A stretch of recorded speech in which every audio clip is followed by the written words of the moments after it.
Ladies and gentlemen, welcome to another edition of the Kayfabe Podcast. If you are watching this, you are joining us here on the morning time on the West Coast and going into that afternoon feel over there on the East Coast. We appreciate y'all joining us here on the Kayfabe Podcast. I am one of your hosts, the councilman himself, Will Pharaoh, along with my tag team partner, Wrestling with Honey, and the People's Nightmare, aka Mr. All-Star Fandom himself, Deonne. And we got a huge show for y'all. We are at the conclusion of the 2025 Kayfabe draft, and it is now time for the trades. That's right. All three GMs have sat and strategically gotten ready to figure out who they will be trading. Let me rephrase that. Those two have been doing that. I haven't been doing shit. My roster's dude, come on, man. You got people on the roster who hadn't even made the show yet. I may not have done as much as Deonne, like 3 pages worth of notepads or whatever, but I may not have not done nothing. I'm like right there in the middle. Like, I did diligent work. We like a cell tower. You know what I'm saying? I did very little. Yeah. She put in work. He overachieved. That's how this show is. I'm off the cusp. She does a little bit, and Deonne makes sure he's the guy in the library. Just okay. I remember it about 1994. Hey, you always need a guy like that, though, man. That's why this works perfectly. You do. That's why this works so perfectly. And yeah, shout out to the folks in the chat. Bozo, you are right. Before the craziness of WrestleMania, I just realized that basically this is the kickoff episode to WrestleMania. We are the official start of WrestleMania. Oh shit! I just thought about that. Look at that. Look at us. Before we jump, that you do need an All-Star Datum shirt. Thanks. I saw that. HD comes through with some great tags. Shout out, Sage. You need that. You need to get that shirt. All-Star Datum. But we are glad to be your WrestleMania kickoff content, man. It's so dope how things line up and everything, because we normally try to get things scheduled to fit more around Honey and Deonne's time, because Deonne is a fresh papa. Honey has to keep being Honey McDuck, so we try to work around their schedule on the weekends. And today it was like, okay, we got to do the morning show, no problem. But knowing that we are the first piece of wrestling content for the kickoff of WrestleMania is so dope. Don't speak too early, Sage D. We still got a draft and trades to get to. Yes, we do. And we have plenty more to talk about as well. Of course, we're going to cover the SmackDown recap first. Some things happen we definitely got to talk about. And then we have this list that came out from WWE. We're very heavy on the list discussion, and they've recently released the top 25 WrestleMania title changes. So that's going to be very interesting to see who's number one when it comes to that category. But first, let's jump into some SmackDown news, shall we? Okay, Friday Night SmackDown. If you did not get a chance to see Honey Night SmackDown, please go over there, rewatch it. The watch-alongs are always incredible when you're watching Friday Night SmackDown. But let's start off with this image. Jacob 5-2, LA Knight. Damn. We're going into WrestleMania, U.S. title on the line. And of course, Jacob 5-2 in all his tribal werewolf basque or whatever. I couldn't even think of the word just because it's Jacob 5-2. Gave us some big implications on how this match could go. Now, let me ask y'all, because a week or so ago, wasn't really talking about this match. We was like, okay, kind of feels like a filler match. Not bad. We're not upset about it. But after what we saw of last night, how are you feeling about this match now, honey? I think, honestly, even though we weren't really talking about it as much a couple weeks ago, my excitement was still pretty high for this, or for anything that was related to Jacob, being that this will be his first WrestleMania. And I think this picture alone says a lot, because we know what things were like, and we know if you guys saw what happened this evening, what led up to all of this was an interruption with Randy Orton and Solo Sikoa, and then connecting to this. I feel like maybe Jacob is on the cusp of possibly doing something that Solo couldn't even do, and that was acquire a title. Yeah. And beat LA Knight as well. So I think that I think this makes a strong case for Jacob. This makes Jacob a true threat because we know how mega LA Knight is, and he's very over with the crowd. He's a big crowd favorite, but Jacob, there's just something about him that just has that much more, and he's special.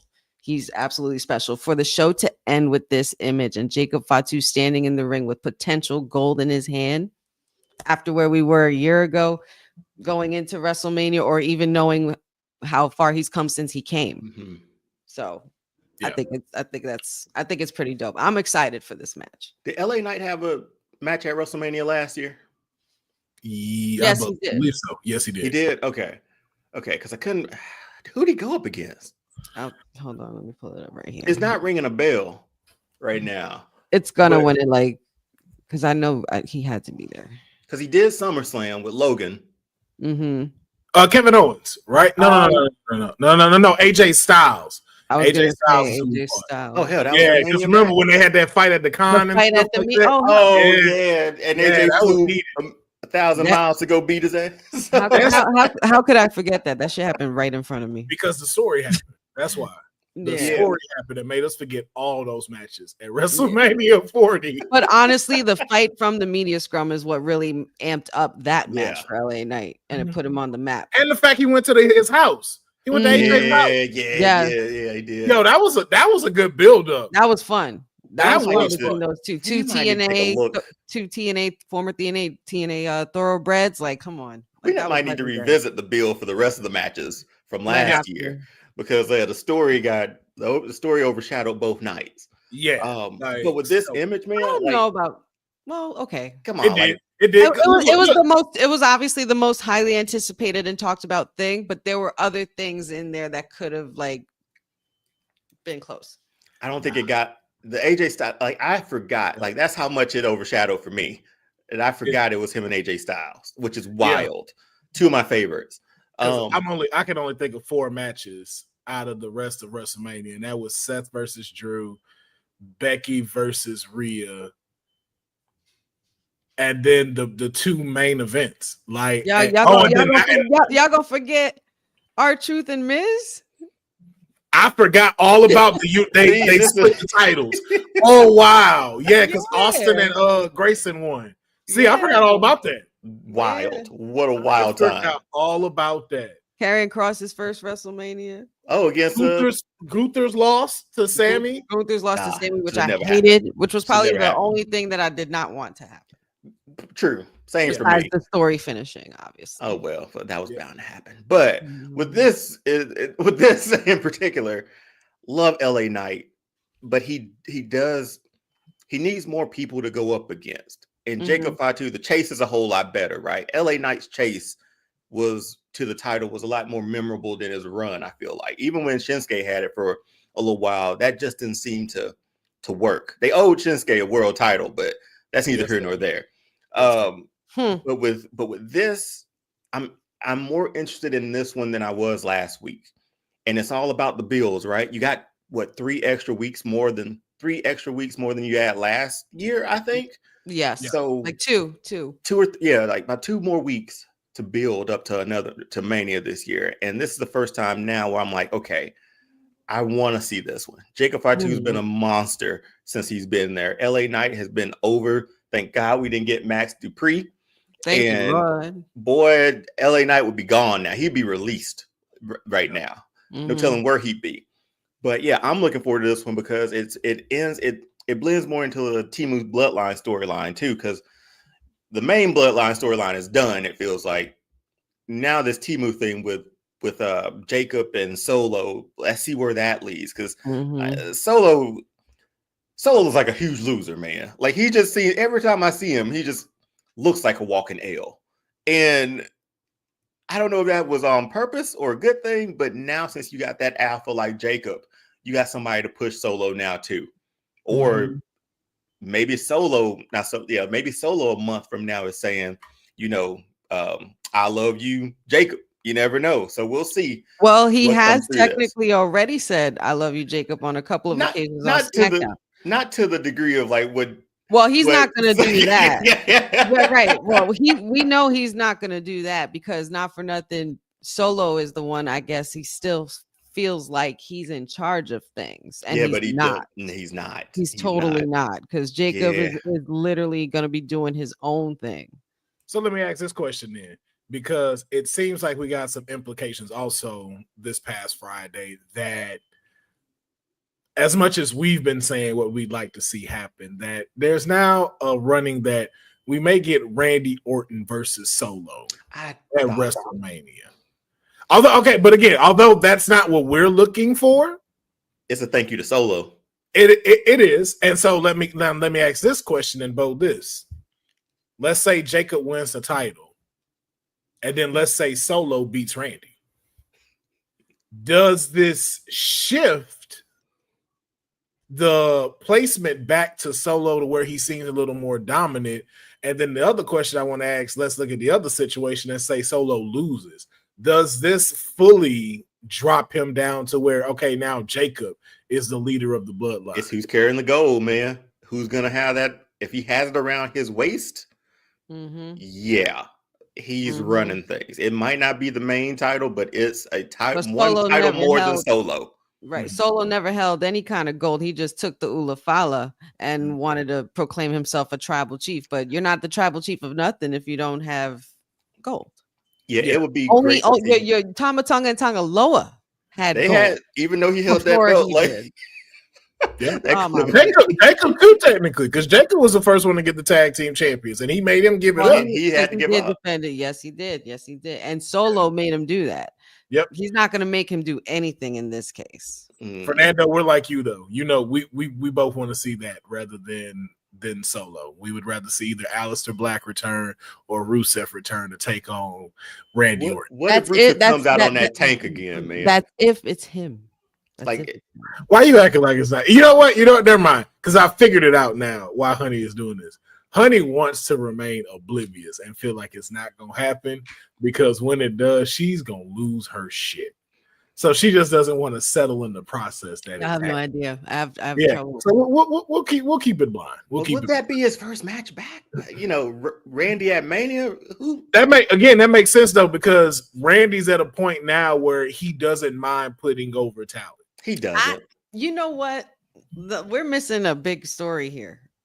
We're missing something here, and I don't want to go too much further into it because I know we're talking about Jacob and LA Knight, but with Randy and figuring out who his opponent could be at WrestleMania, why wouldn't you not touch upon Uncle Howdy? No, remember we talked about that though. It's build. You need it's too late, right? And you need that build. Like, remember we talked about like it'd be dope if Randy, like honestly, if you were to pull that, Randy would need to go up against Solo because Randy needs to take a win. And then, like we said, at the end, and then the lights go out. Yeah. Right. So if it's Solo, then it's like, okay, now we can move into Howdy, especially with Kevin Owens being out of the picture. Well, I guess that's what I'll hope for then. Yeah. Solo, a big win that he desperately probably needs because now when he comes out, like, your music's cool, but I know the end game of this, man. Yeah. I know the end of this story. Yeah. We taking it all. No, they're taking it all. You losing it all. You might as well switch theme music. We losing it all. Like that might as well be Jacob's theme song now. Jacob's like, I'm the captain now. We losing it all. Champions no more. The Fala is gone. I could not go settle the score. I'm losing it all.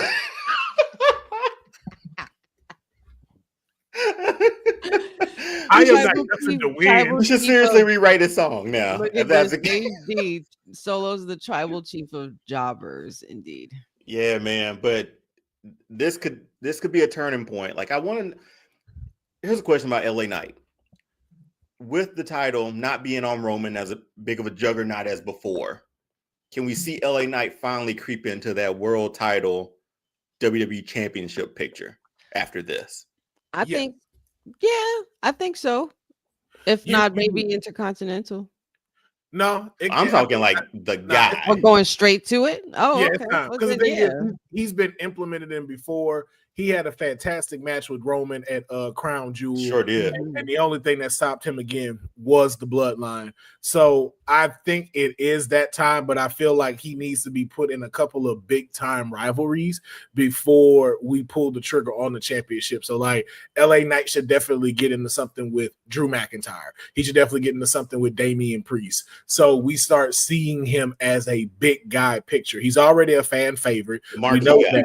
Yeah, so we need to see those type of things to really go, okay, we can see this because he has everything that we need. The Slim Jim commercials, you have the crowd, and he's made for a fantastic mid-card superstar. Mm-hmm. Yeah. But now we just need to have a few more things that show you, okay, why we would make you the face of SmackDown. And I think it's just missing some of those big-time rivalries to get him over. When's King and Queen of the Ring?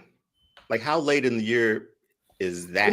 When did that happen? Didn't that just happen? It happened in like May. Was it May?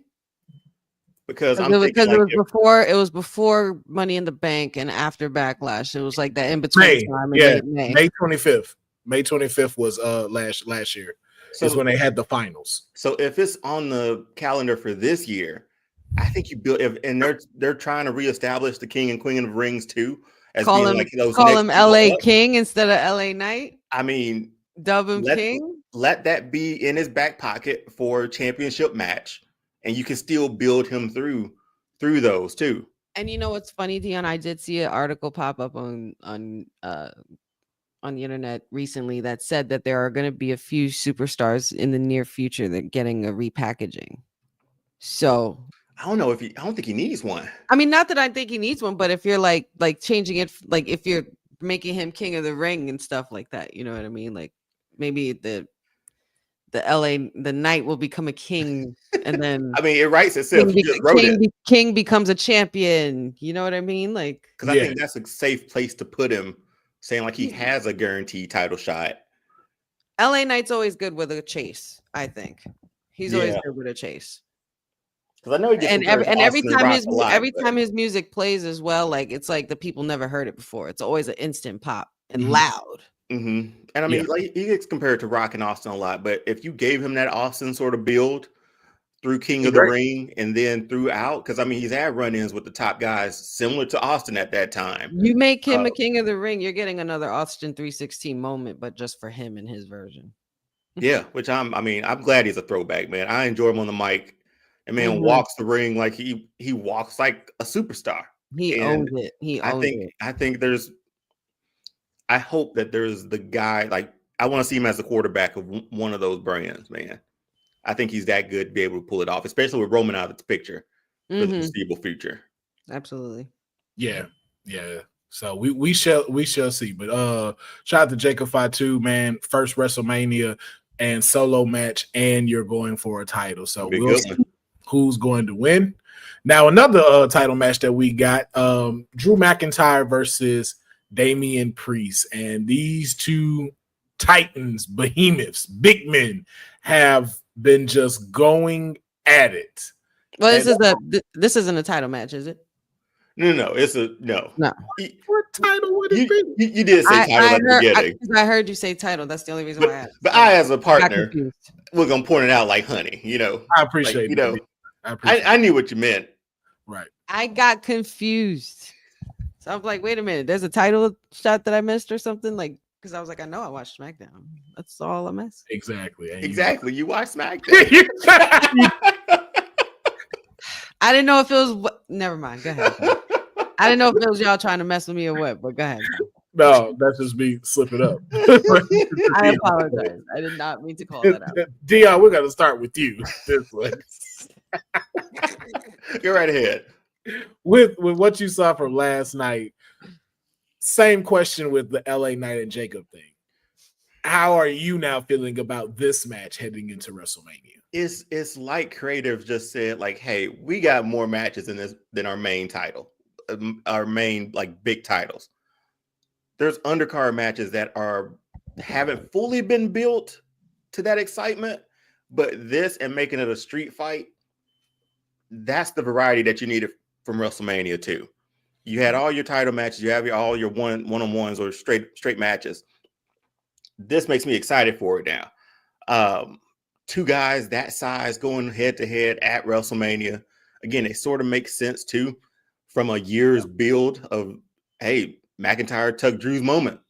So yeah, let's see what we can do with this moment ourselves at a Mania. My only thing, I want them all in jeans, both of them wearing jeans and elbow pads. That's all I want, and taped hands. That's all. No gear. I know it's WrestleMania. Make those jeans white if you want to. You better wear jeans. That's all. That's my biggest critique of this match. No white wear boots. Jeans. No white boots. Wear white. Everybody pull out white for WrestleMania. White jeans, white boots, white wrist tape. Thanks God. White elbow pads. White jeans. No. But this is gonna be. I think it's gonna be great because I mean, again, two behemoths of guys like Damian and McIntyre. Year build makes me more excited for this. It's like I said, it's like creative said, like, hey, let's feature the rest of the card a lot heavier this last week, and I feel like they did that across both shows. So yeah, a week away, we'll see. Yeah, honey, let me ask you, going into this match, who needs this win between Drew McIntyre and Damian Priest? And then based on the winner you select, what does that do for them now being a part of SmackDown? Because both of these guys were on Monday Night Raw and are official trades. So what does this do for who the winner is for you? I think between these two, and considering the storyline that they have put themselves on in this ride that we've been on with Damian Priest and Drew McIntyre since last year, Damian Priest stealing his moment literally in seconds in the biggest, grandest stage of all, after getting the pop that he's always wanted from a live crowd. So it I think it stems down from when Drew won the title back during COVID era and didn't get that moment. So not being able to really bask in that moment for a longer period and just lose that moment for yourself in seconds will do something to you. So I think with the Drew McIntyre revenge tour, it seems like it's like there's more than one revenge tour that's been happening. Drew McIntyre revenge tour is going to continue. I think he needs this win the most because he needs to just pretty much finish this story and get his full revenge on Damian Priest and what he stole from him. And I'm not sure what's up with this man's obsession with jewelry or people's trinkets and belongings, but I'm here for it. I love sadistic Scottish psychopath Drew McIntyre, and I'm here for it. But I think he needs the win, and then after that, he can move on to torturing someone else. Like, who's next on his list if that's the case? Like, good question right there. Punk scratch, Damian scratch. Who's Seth? Maybe scratch. Seth. Well, all right. Is it time to go after Cody? Or no. Let's rephrase it. Over on SmackDown now, right? Yeah, he's over on SmackDown. Both of them are on SmackDown now. So does this? You said Drew. You're picking Drew, right, honey? Yes. So if Drew wins, does this decide to go now after whoever walks out champion, or do you see him going after another person before that title picture? I feel like maybe this could be a good time for Drew to go at Cody, and we can have a nice, good Drew McIntyre chase with Cody.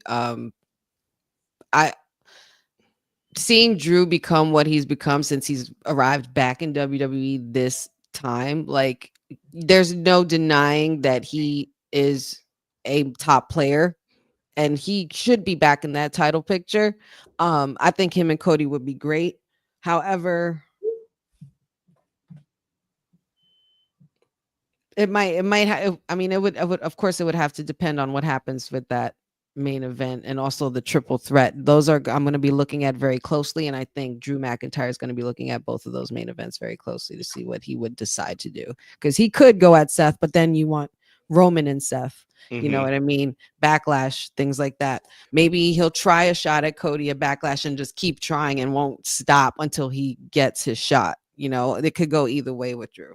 He's versatile like that. Yeah, he should be on Raw still, because if Jay wins this championship, that would be his next target.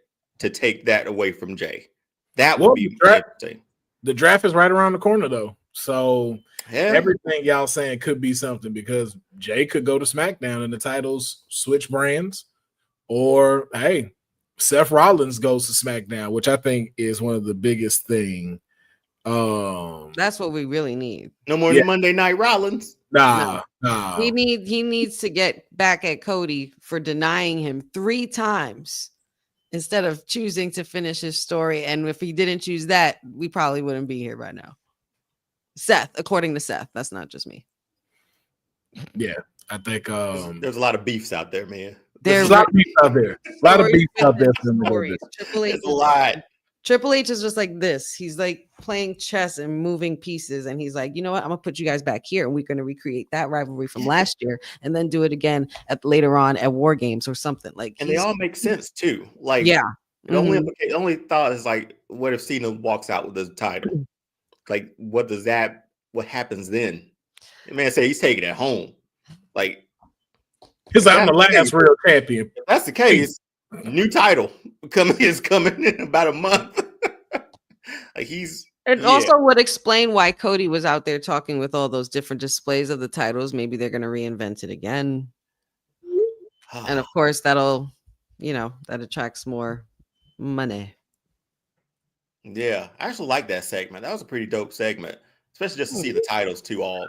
Yeah, so let's talk about that one. We'll get to let's get to that.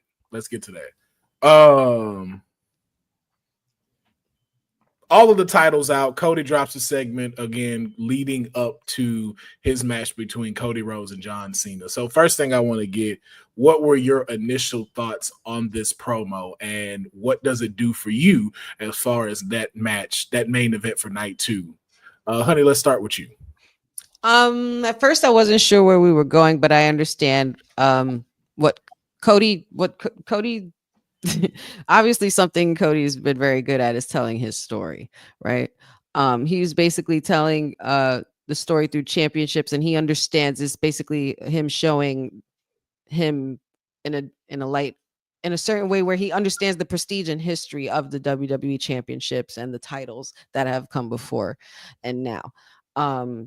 It's like a journey for him, because this is like his, I would say that this is kind of like through his journey, like through his eyes, is like we've seen like what he's aspired to when he was younger into now, and then becoming the man that he is now, the champion and such.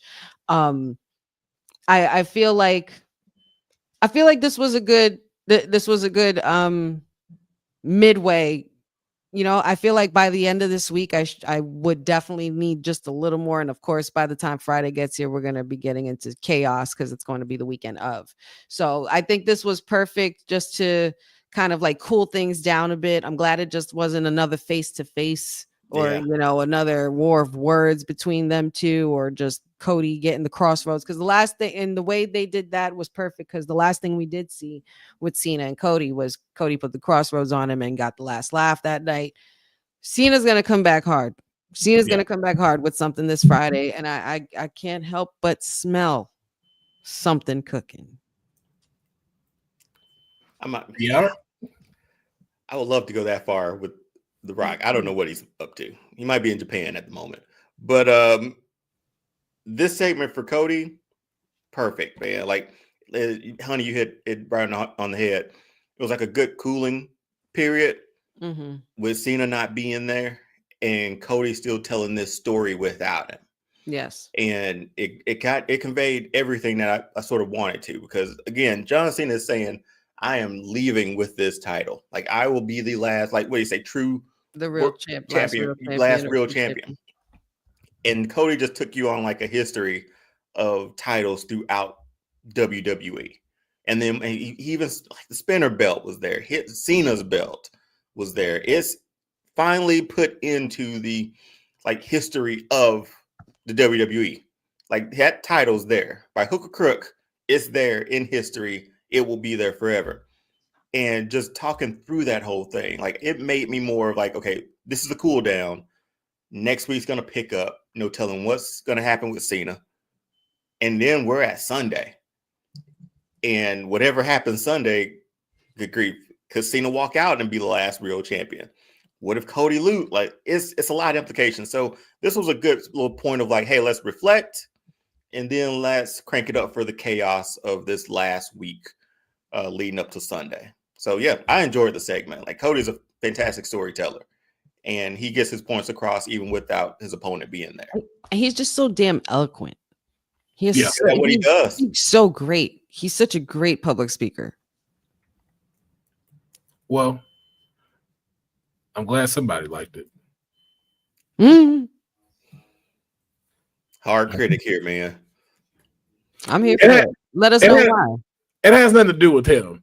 It just makes me now go, yo, Cena, where are you? Like, we're 1 week away from WrestleMania. And the way you've been acting as far as this heel turn, it's like, yo, man, this ain't even like, oh no, part-time stuff now. Because like seeing this, do you know how much fire this would have been even more if Cena standing in this ring with him with all of these belts? And his belt included? Yeah, it's like, yo, like this should have had you here. You're throwing gasoline on it now, Will. Like, that's what you're throwing. Like, I like it. Like, bro, because just to everything y'all just said about Cody, man, Cody delivery and this whole segment, 10 out of 10. Mm-hmm. Like, God, this man was on point last Friday. This man was in, as they say, in the pocket. But the only thing missing was Cena. And that being said directly to your face and not in front of the camera. I was just like, yo, like, that's why I keep saying, like, this feels like a more underwhelming WrestleMania because of the buildup, not the cards themselves. Because this promo deserved to have it said in front of John Cena's face. And what's gotten me more like a little bit hesitant is you've now had to put so much on this final SmackDown that what happens if you don't deliver? What happens if Cena doesn't show up? What happens? Like, we've not talked about that. What happens if Cena does not appear on Raw and SmackDown? Right. And goes right into WrestleMania? Oh, you mute, yeah. It's clearing my throat. But is he scheduled for Friday? Is Cena scheduled at any for Monday or Friday? I thought I saw somewhere for Friday. They normally show announcements. I saw something for Friday. I thought I did see that too. Which would be interesting because I'm just trying to go through my head of like Roman's bills every year. Like, how was he on weekly? You know what I mean? Like, I don't know if he was there every Friday. But it's just this long stretch between. But it wasn't now, man. It wasn't as extensively long as this one has been. Yeah. Oh, Mackenzie in the comments said he's scheduled for Friday Night SmackDown. Okay. Thanks, that means either we need to see both of them in the ring, or John has to body this at the end. But right now, it's just capable of doing it though. We know, and that's the thing. We know he's capable of it, but it's just the fact that it hasn't been done is the problem. And so I'm just like, yo, man, like, it's just for me, it's the buildup that I feel lacks in this WrestleMania. And it's no part on the superstars, because Cody is a prime example of, man, give me a situation and I can make it out of anything. Because this moment was beautiful. This was incredible. So much history in the ring. This man going at it, and I'm just like, but we not here to see, because imagine John took that belt and then threw it. And was like, yo, this is hit him with it. Like, come on. Like, we're just missing a lot. But I think that's what we could possibly be aiming towards, just because maybe, like, if Cena isn't advertised for Friday, like, he could just come out as a surprise. And he's gonna attack Cody. I don't know. What if we get another like bloody attack before Mania? We did last year, didn't we? Yeah. Like how often was that? This makes me think about last year even more now. like for good or bad, you know? PTSD. Like I'm thinking that's a great hell of a segment, man. I still enjoy that. So good. But like even The Rock last year, I felt like we saw a lot of him.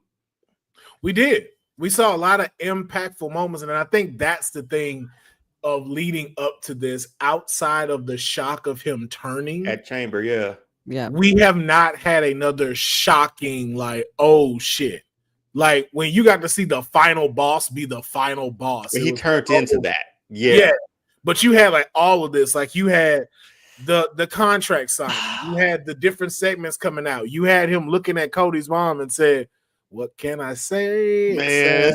You're welcome." I'm getting goosebumps. What is it? Right.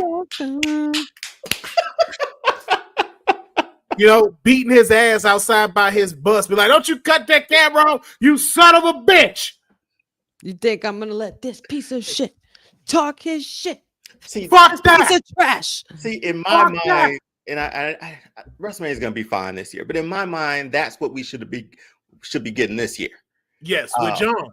Like we haven't gotten that. It's like, yo, like same gear, same music. I get his reason behind it, which I'm okay with.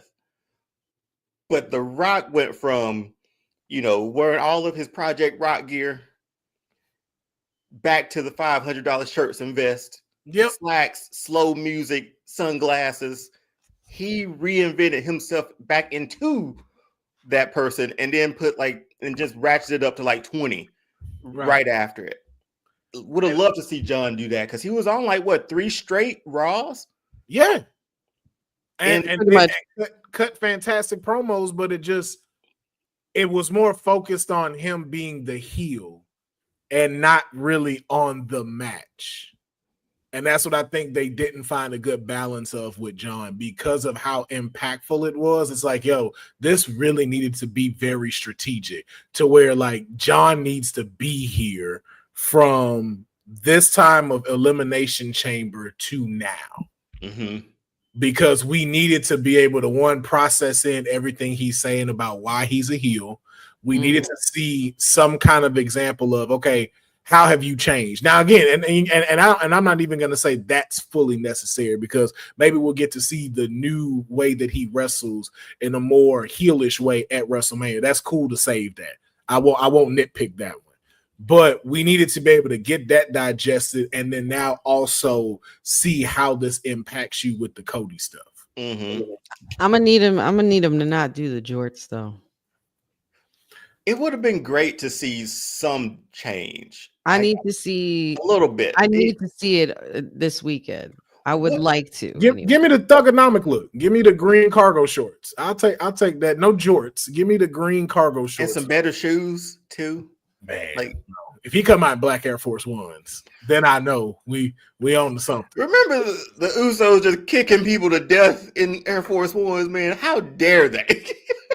Bro, I watched their super kicks change dramatically when they went because they was like, listen, you got to start kicking them right here because here this not gonna work. This Air Force Ones and heavy boys. Air Force One, bro. For those that have never worn Air Force Ones, the bottom of these shoes is no joke. You put them on in the ocean, you sink to the bottom. Yeah. Big facts. These are probably equivalent to moon boots. I feel like when we go to the moon, Air Force Ones are going to be involved with the lower foot part of the hat. That shit is a lot. Oh, but with this gear, and I need all black. I think you brought this up, Will, about his more heelish way of wrestling. What if he comes out and just becomes this technical wrestler after all of this? You can't wrestle. Go back to the prototype? With all the you can't wrestle stuff and what Cody shot at him, this man come out doing arm bars and headlocks, takedowns. He puts on a wrestling clinic for the first time. Not the first time, but to show that he can. Yeah. You know what though? By the way, I knew I did this the whole time. I could do this the whole time. Yeah. But also too though, to your point, Deonne, that would it would, but also too, that helps with the story of the match and not having to do such big spots and get him tired out.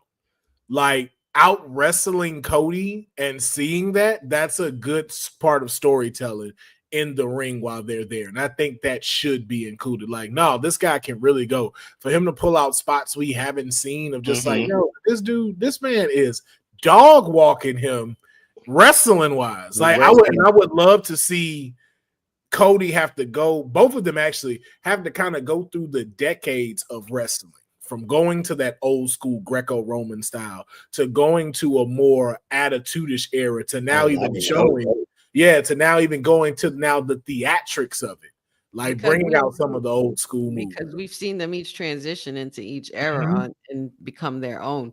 Now they got to break out all the heavy artillery, literally give us everything you got in that ring.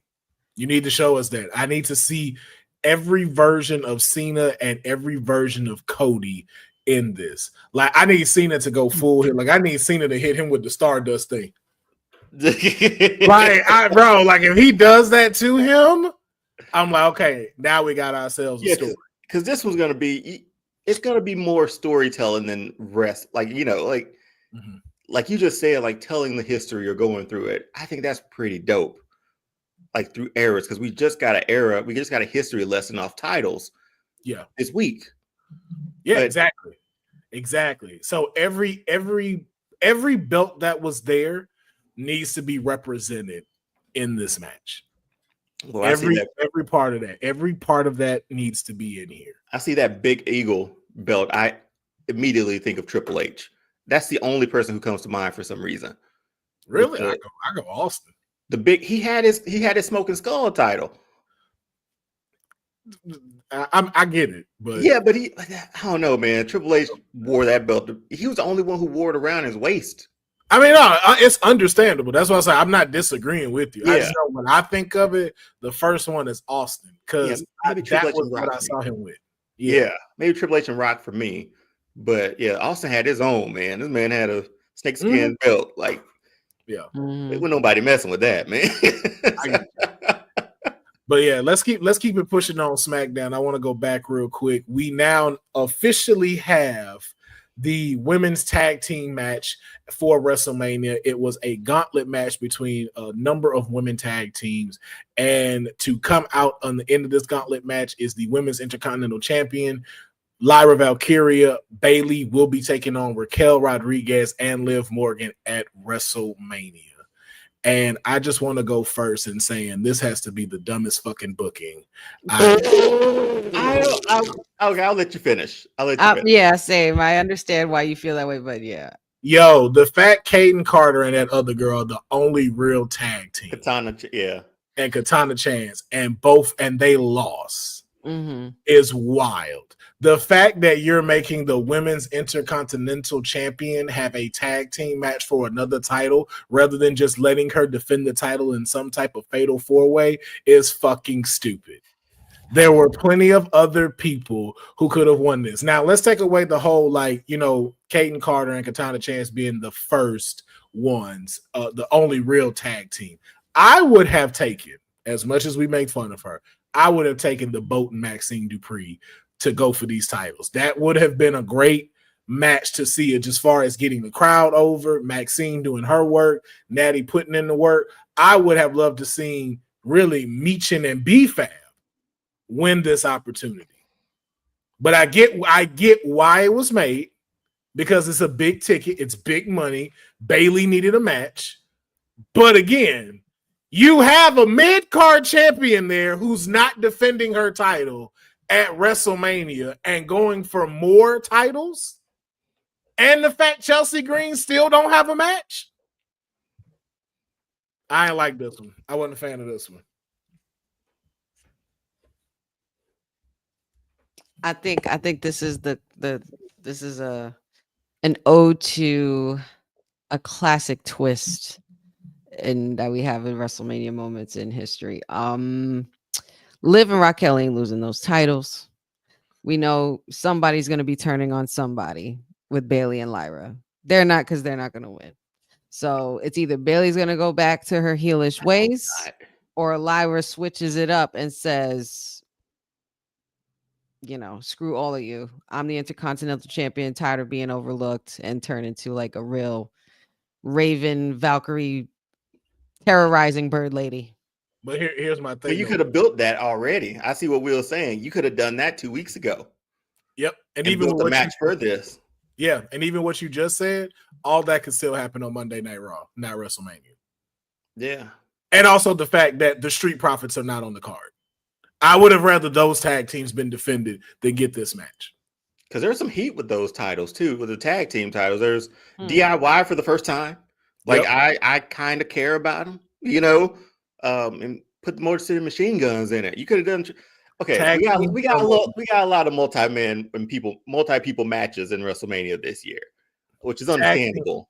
Tag team turmoil, 3-way tag team. That could have been fun. Hell, take it back. Put it on a. Pretty Deadly in there too. Yeah, put some ladders up and put some tables and chairs. Let's do this thing old school, man. Let's do that. Yeah, like honey, your thoughts on this though? Seeing this, I mean, well, my bad. Let me ask the question different. Yeah, with seeing this, does it feel like, to the both of you, does it feel like lazy booking? Or does it feel like, oh, we've actually walked our way into something that's going to be a great, incredible match, possibly show stealer? We don't know until the outcome, I don't think. That's really hard to say because, I mean, Raquel Rodriguez, you got your big woman, and then you have your Liv Morgan. You know, it's like they're the women's version of the Big Daddy Cool HBK kind of duo. And they are tough, and they are defending champs. They're not scared of anybody. They talk their shit. But I think this just more so about this match is going to be more so about the relationship of Lyra Valkyria and Bayley and the state of who's going to turn on who. That's what I eventually like felt from it, because I just like feel like it's like the classic thing that always happens, and apparently it's going to be a very dramatic one. It should lead to a very dramatic one, being that this is the road to WrestleMania, and we have literally this week left. So it depends on what happens Friday. Okay, so then let me ask this question. Is it time for Bayley to go heel? No. It's time. I don't like my Bayley as a heel, man. It's time for something with Bayley, but I think it's possible that it could be a heel turn, but I also could see like with the way the heel turn's going to go, I could see her saying, did you really think that I was going to be here to help you? Like, I think instead Bayley wants the Intercontinental title. It's a title she hasn't won yet. And, you know, and I think she, like, after after they've already had their one-on-one, I feel like there's just like Bayley's just being fake at this point. Like, so it could lead to a heel turn. Once again, all of this could have just happened on Raw. So to answer your first one about like lazy booking, I think it does what they wanted to do, and is get them on the card. Is to get Bayley on the card, and unfortunately, Lyra's not in a singles title match, but it gets your champion on the card. She's not defending as an Intercontinental champion, but she's on the card competing for another championship. They're pushing Lyra on us. Like they're pushing Lyra. Yeah. They see her as somebody who's going to be a main event player. But for not this, clicking. Yeah, but for this, I see what Will's saying. And what you said, honey, we could have built this for the last 2 weeks, got Lyra versus Bayley at Mania, and then however they wanted to defend the women's tag team matches with multiple teams like they just did, or like to get in, you could have put that on the WrestleMania card. No, there's so many. There's 6 matches. There's 6 matches one night, and there's 7 matches on the other. And I think the one night that has the 6th match, that's the Randy Orton match that has yet to be announced. So I don't know. Maybe it was, like you said, maybe it was just about putting your champions on the card. Yeah, and you got to have Bayley in there, being that you can't not have her last year and then not have her that last year and then not have her this year. And she was former champion. But that's another reason, though, to make an intercontinental match instead of And again, I'd have took 2 fatal 4-ways for the IC titles on both sides. That would have been amazing. And it didn't happen, because even like with Liv and Raquel, this would have been a great time for you to display giving all brands a chance. It's like, hey, we're going to have y'all defend against a tag team from Raw, a tag team from SmackDown, and a tag team from NXT. We will have gauntlet matches across all three brands. The people that win those will go to face Liv and Raquel for the titles. That would have made money. Meta Girls. That's who I was wondering why they weren't in this gauntlet. I was shocked. I was like, wait a minute. I was like, I know they're doing stuff in TNA. I know they've been going back and forth on NXT stuff, but I'm like, this would have been a perfect time for them. It's interesting booking. Yeah, I will admit, like it's very interesting booking when you look at the women's tag titles and then their mid-card titles. Moments like this with all these questions and like all the things they're questioning, it's normal to happen at this particular time because I feel like it depends on what the result is going to be, because that way by the end we'll be able to see what the end game was, because usually when things like this happen, these four are making way for something else to come, possibly. Is the crowd? It's just a matter of what. Is the crowd behind Lyra? Would you say? Only with her entrance. Okay, that's how I feel. Like there's just something else. I feel like there's just something else not clicking with them. What if the Judgment Day just ends up being those three, like Liv, Raquel, and Lyra? What if that's the outcome? What if she turns? Wait, Lyra joins Judgment Day? Turning and joining Judgment Day? That's why I asked about like how is she received from the crowd? Like that's a fresh coat of paint. Nobody's because it's not clicking. Maybe that's why, because that's technically how the Judgment Day kind of worked a little bit. And then that'll put Bailey up against her. That keeps Bailey face. Honestly, I'm just booking in my head to keep Bailey a baby face. But I'm like, now that you say that, I thought about what if Bailey joined Judgment Day? God, man, it's not a purple Judgment Day anymore, but I was gonna say her hair is purple. I would have thought that would have happened in previous. They can always die. But see, stuff like that is like maybe that could be the outcome of it to help build up, because Lyra's gonna get the biggest rub out of this whole thing. She's in there with Raquel. I mean, even Raquel will get it too, but she's gonna get the biggest rub out of this whole thing being in there with them.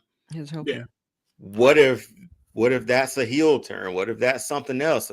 Then you got Bailey as a babyface chasing a title that she hasn't gotten yet. I don't know. Yeah, it's just very interesting because the women's division is deep, and I don't know if it's getting highlighted like it should be. It's not. You left a lot of 70, and then again, even though I want to see this match, but I'll even still say it wasn't a WrestleMania match. Rey Mysterio and El Grande Americano. As much as we talk about it, that was one of those like, why? Like, why WrestleMania? Like, it's a good story though, Will. But I'm saying in comparison to where you have the women, there's so many women being left off this card that don't deserve to be left off this card. Even Zelina in the chat, Zelina Vega, Dakota Kai, again, the boat. There's so many women who deserve to be on this card. She's a heart. You're lingering over. Well, that's not the reason why I'm saying it, but there's so many women that are being left off of this card that deserve to be in here. Chelsea Green deserves to have a match. Yeah, your title should be defended at Mania. There should be no excuse for them not being. I totally understand that, but this roster just shows how deep it is now, that women's division is, because years ago we weren't talking about like the women being left off. Now there's a discussion that they could do one night and the guys could do another. Yeah. But that's why I'm just like, I just feel like there's some booking that could have happened. And again, too, like go over the limit. Like I know y'all trying to keep it where it's okay, we're gonna do like maybe 5 to 7 matches. Fuck that. This is your time to hit like AEW numbers. I think we're gonna be mad about it. We'll be mad about it.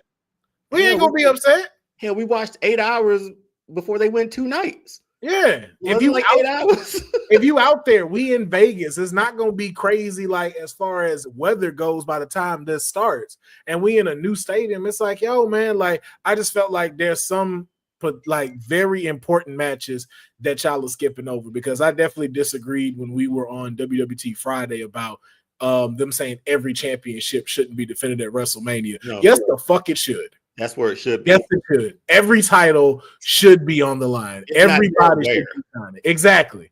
I know you got Clash of Champions, but every title should be on the line, with the exception of the Speed Champion. Before somebody jump in the comments. Did Sol Ruka win the? Shout out to Sol Ruka. Sol Ruka is the new WWE Speed Champion. I might watch Speed now, man. I'll check out with Sol there. I'll watch it now. I might go get my Twitter again and just start watching it. Shout out to Sol Ruka, man. You know what I'm saying? Making Black history right now. I appreciate your soul. But I know we got to get into our draft. So let's get into one more final thing from SmackDown. Of course, we're talking about it. First of all, my two clients were on here last night, man. Not for nothing. The chat on Friday night was calling your ass out. They're like, "Where is Councilman? He needs to be here watching this. We know he's losing his shit." I know you were giddy as hell. I was there. It was beautiful. My babies. We'll had that Denzel glory tear. They looked like grown-ups. You look like grown-up wrestlers. I'm like, look at these girls. And just a few years ago, they were on it was a terrible revamp of 2.0, but they made it work somehow. And look at them now. We never would have thought. I never would have thought, because at first I didn't believe Roxanne with the heel turn initially, but until she started doing those vignettes and things like that and talking her smack and really proving that she is that workhorse. Yeah. And then Tiffy. She needs to wear the black. I like black. Yes, that's why I was like, these outfits both of them had on last night. I was like, y'all are killing it. Yeah. Tiffy definitely needs to wear black. I know. Sean was watching like this, glory tear. It was so good. That was match of the night for me. I think that was one of the biggest highlights of SmackDown. That was a fantastic. Yeah. Match.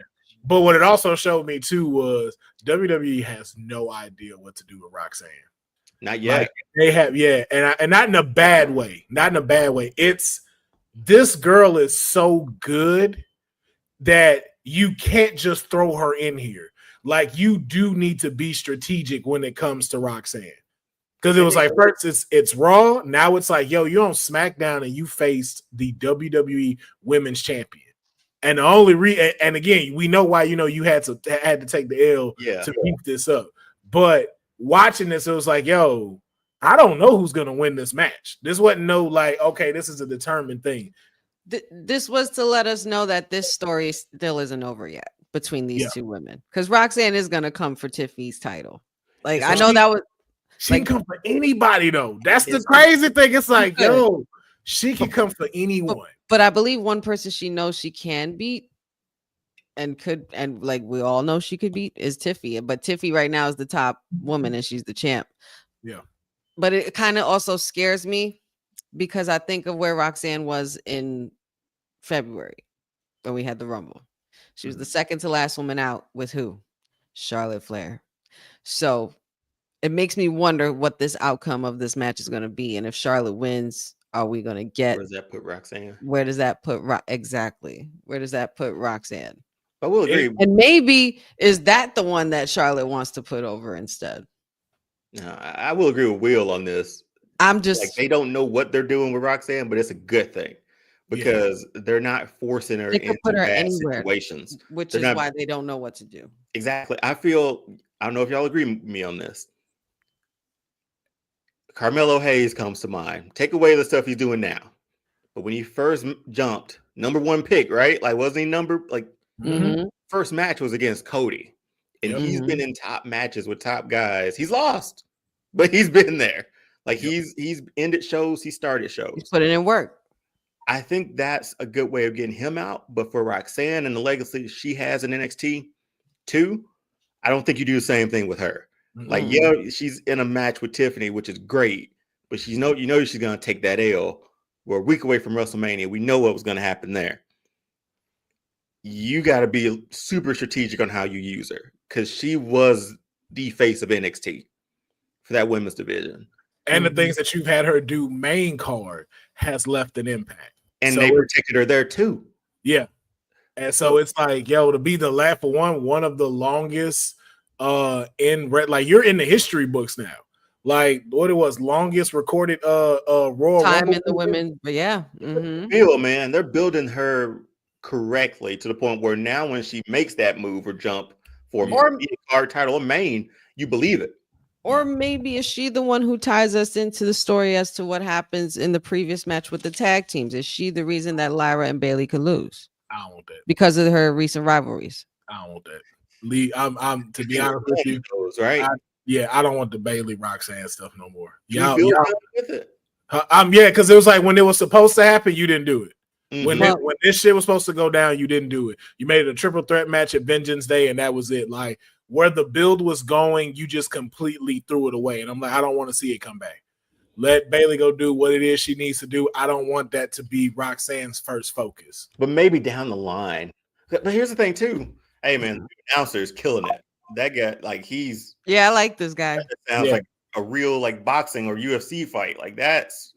Lillian, take notes. That's how you announce a match. Lillian's a legend, man. She's a legend. A legend. Up that one time. Mm-hmm. She allegedly didn't know how to do her job. LeBron's missed shots before. He's made turnovers. Nobody's perfect, man. Yeah, but he ain't never said the Los Angeles Cakers at an interview and didn't correct himself. Los Angeles Cakers. So, but to Boza, I don't think it's hindering her. Lillian, man. Yeah, it's again, it's you don't know what to do with her just yet, and you have to figure out where all of these stories that are happening in the women division are about to settle, because you need to roll her out properly. So, but you know, we got a little sidetracked. That wasn't the story that I was bringing up, but it was just glad to see both of my clients in the ring, shining bright, showing you why I ride for Roxanne as a client, why I ride for Tiffy as a client, because you can tell these are two women who will be at the top of the mountain of this division. When the next generation now has to start holding it up, you will see these two be pillars. But I wanted to talk about is what transpired between Tiffany and Charlotte Flair. Now, before this match happened, we saw exclusive footage that Charlotte Flair decided to attack my client in the parking lot. And just be known, legal action has been taken against Charlotte. I don't care if she's a Flair. I mean, the Street Profits were witnesses too. Yes, exactly. I have had conversations with the Profits. They ran down exactly what happened, okay? Charlotte Flair was dressed out there like she was wearing Ed Hardy for some reason. Yeah, what was the deal with that? I'm sorry. I know we shouldn't, but what was the deal with that? I don't seem weird. That's all. What she had on. Yes. I'm just gonna at first I didn't know who was attacking who. I thought it was Tiffy attacking Charlotte because of the outfit with the skirt. I don't know if that's my place or not. It just seemed weird. It felt, again, it goes back to big sister, little sister. Like, why do you have your little sister's clothes on? That's what it felt like when I saw Charlotte wearing that. I was like, and then the fact that she changed outfits. So I'm like, somebody else must have told you this too. Somebody else must have said something to you, and that's why you wore this. But she attacked her outside at the top of the show, and then during her match, she attacked Charlotte. Charlotte Flair attacks Tiffy, and pretty much loses it.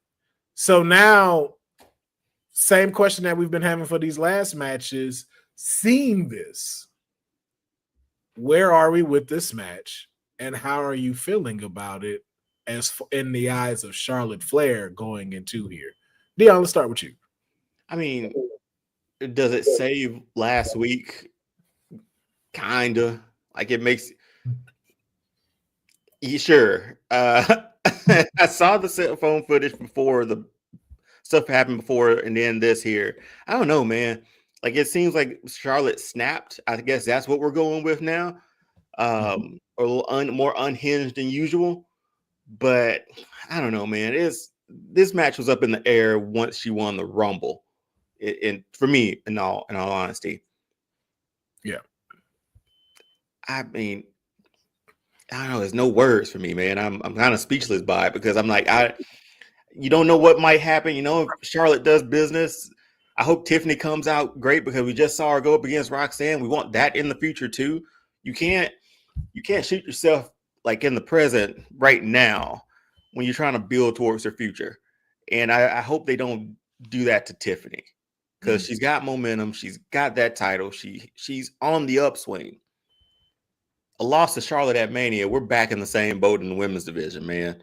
And I thought we got past this with Charlotte, but we'll see, man. I mean, I'll watch, but I'm watching, but I watch. I mean, You know you're gonna watch it. there's no excitement there for me with You're it. gonna have no choice. yeah, it's like, I do have a choice. I have the remote in my house. Well, that's true. But you know you're not gonna change. But you know you're not gonna choose to change that channel because you love wrestling so much. He's like, hey, I think Xander needs his diaper changed. Be like, but he's asleep.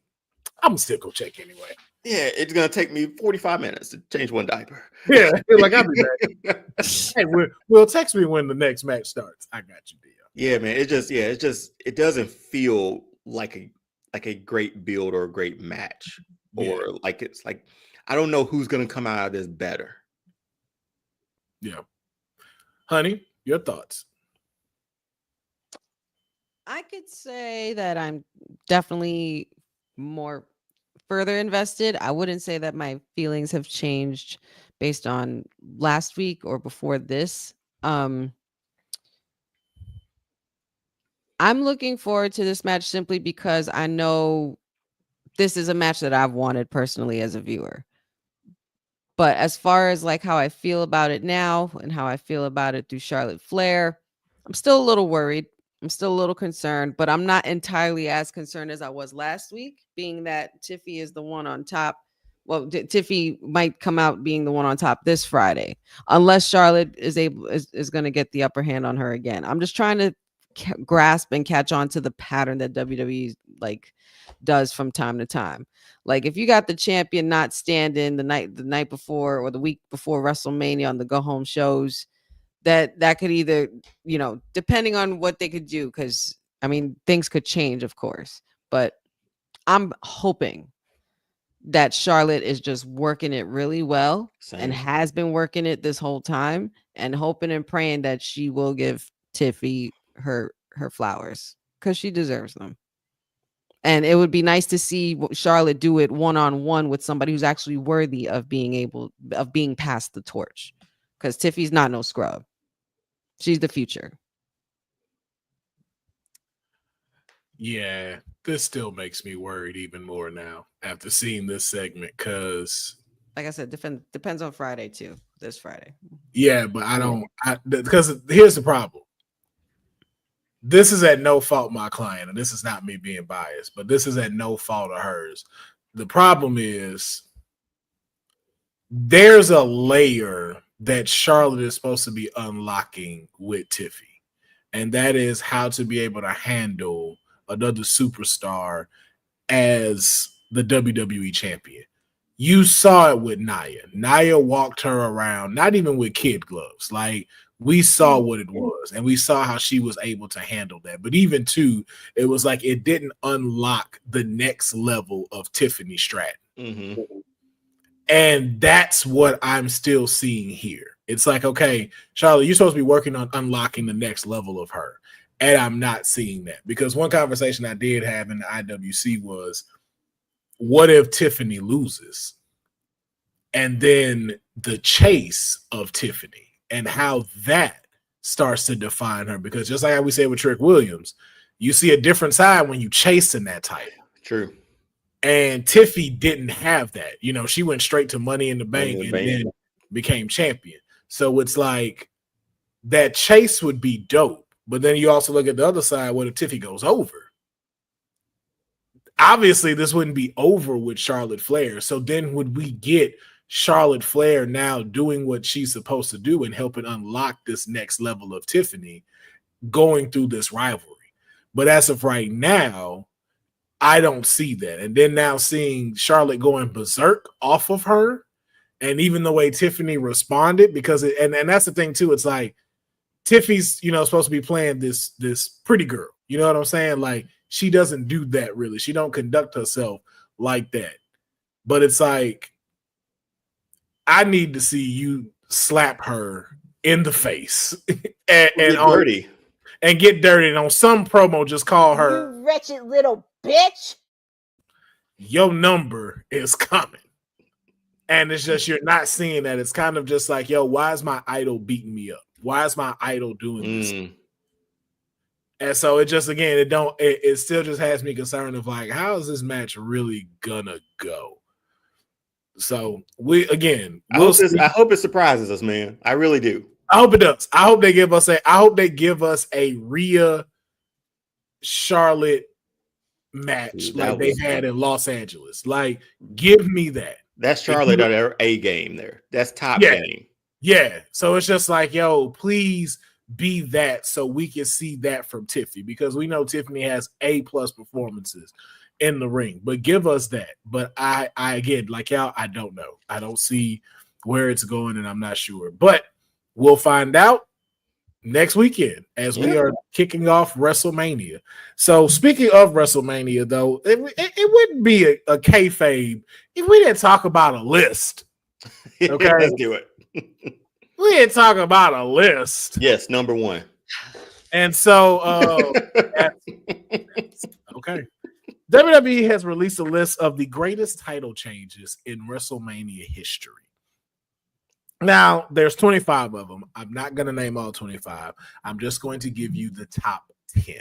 And then you let me know if these are correct and who might have needed to go in there besides them. At number 10, we have Randy Savage at WrestleMania 4. At number 9, we have Sami Zayn at WrestleMania 40, defeating Gunther. Oh. At number 8, Coffee. Yeah. That's number 9 for some odd reason. Number 8, Coffee Mania, WrestleMania 35, defeating Daniel Bryan for the title. Too bad Big E couldn't be there. Did y'all see the picture?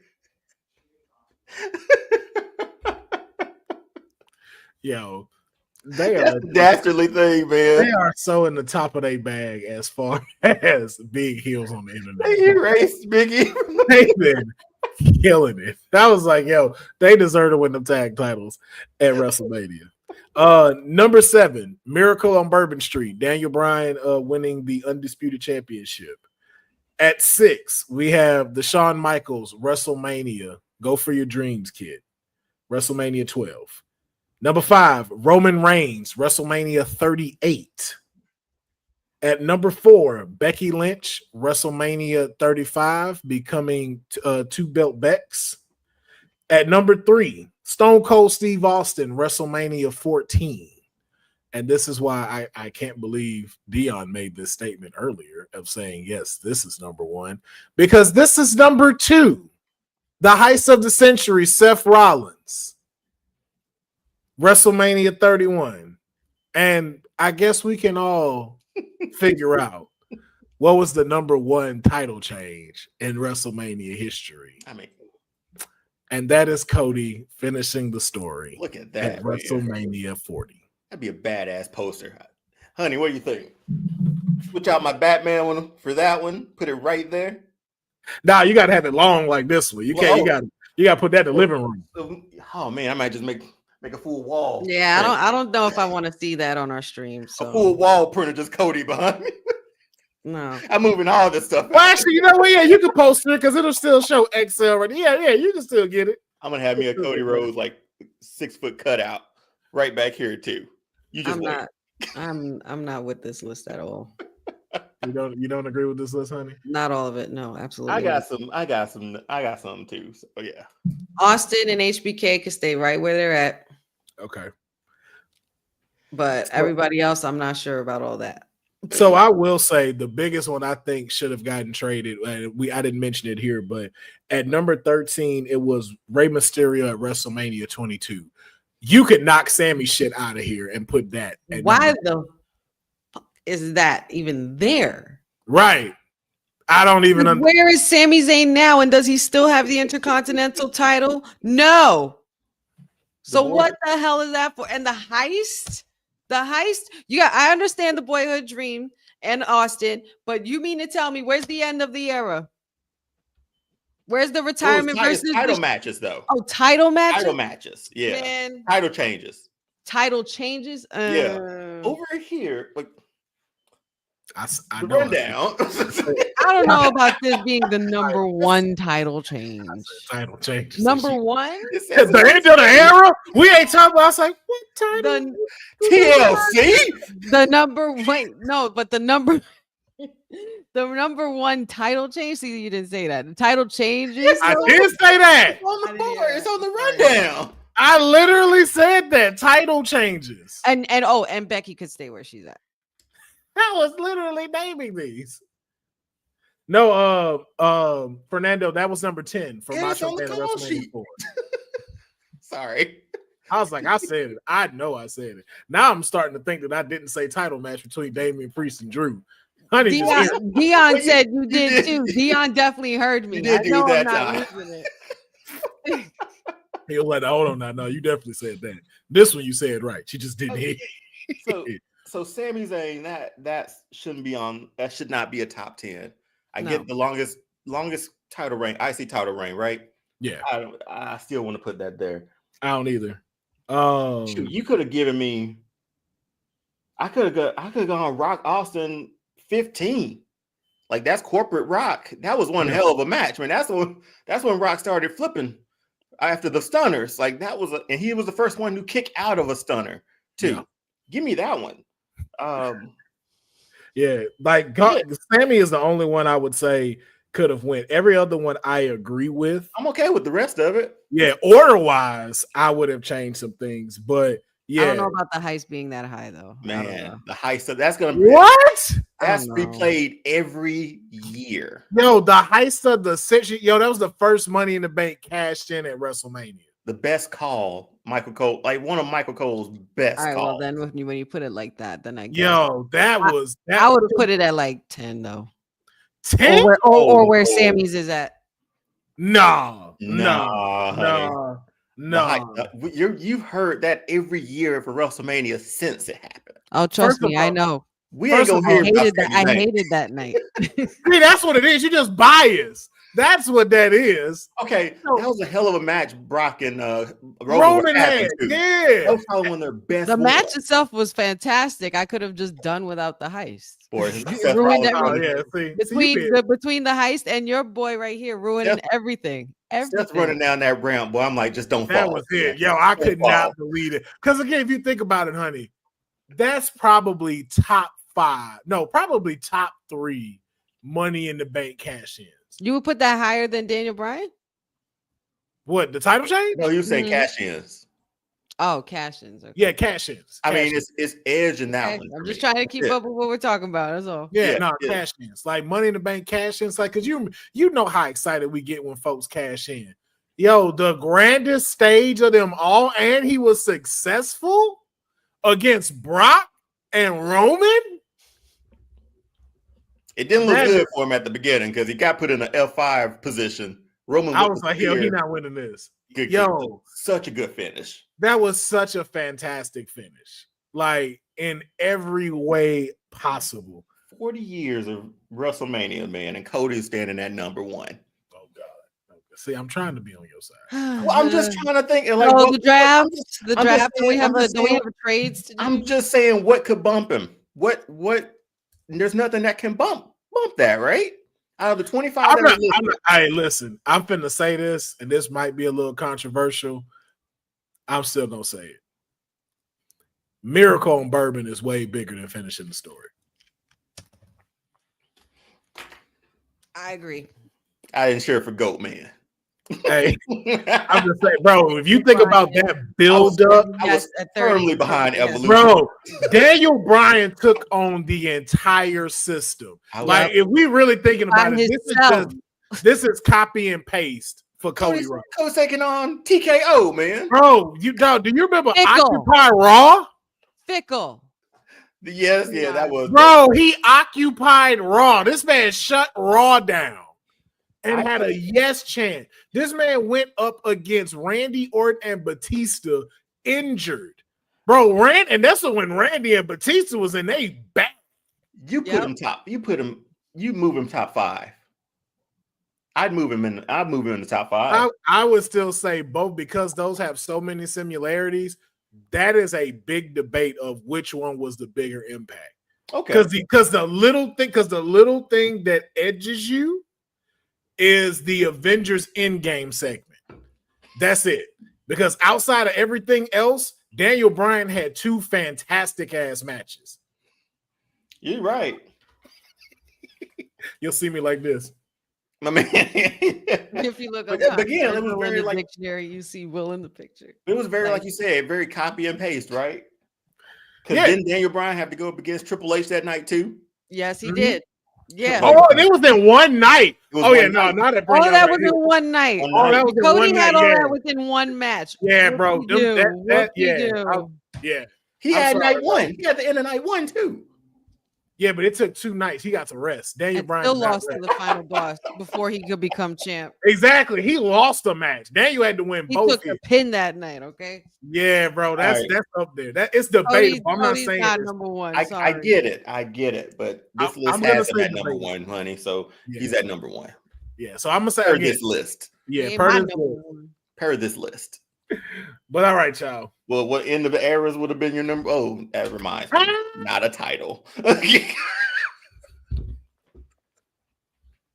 Yo, this is the way you came in with it, honey. We not doing end of an era.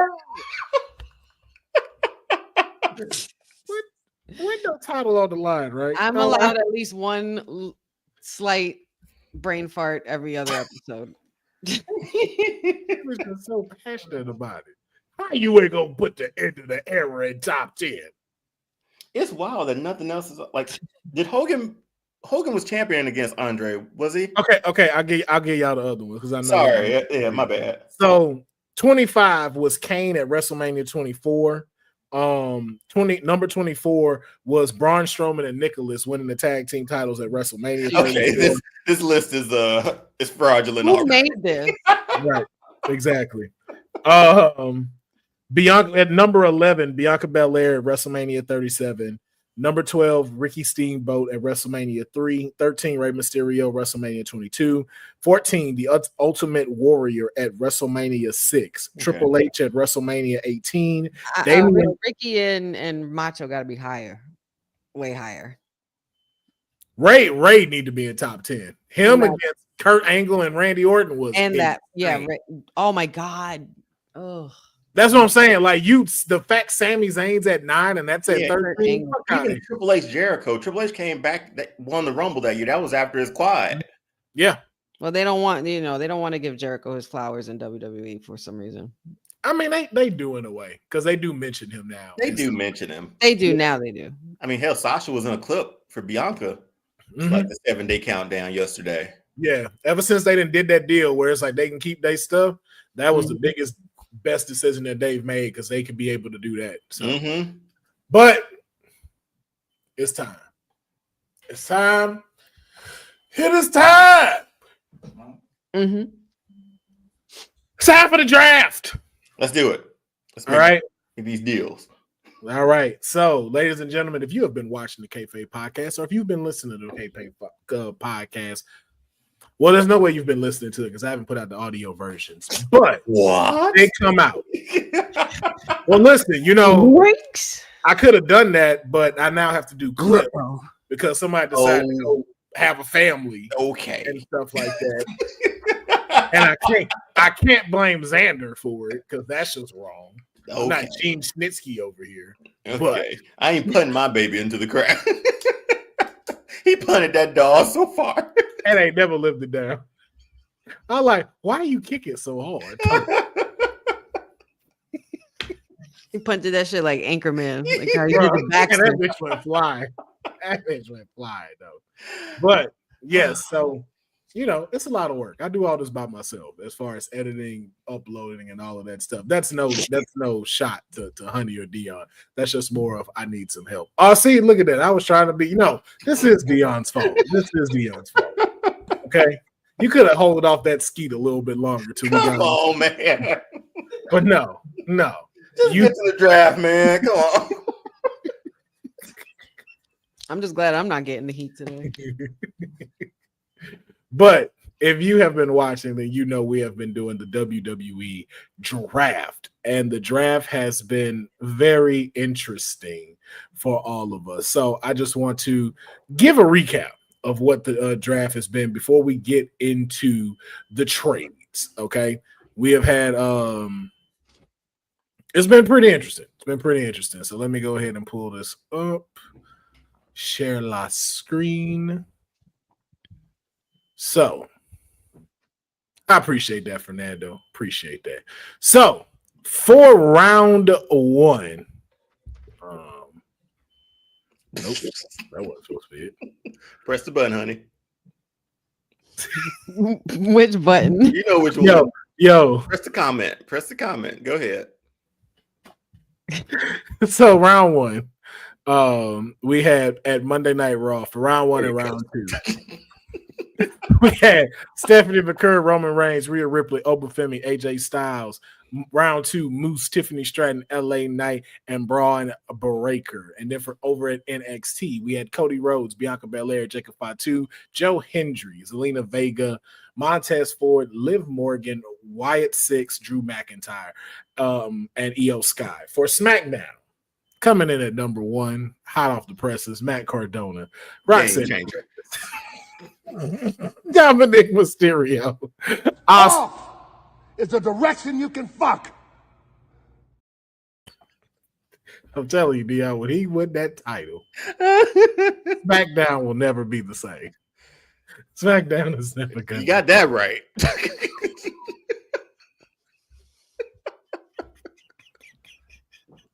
USA gonna be like, we're good, man. We're good.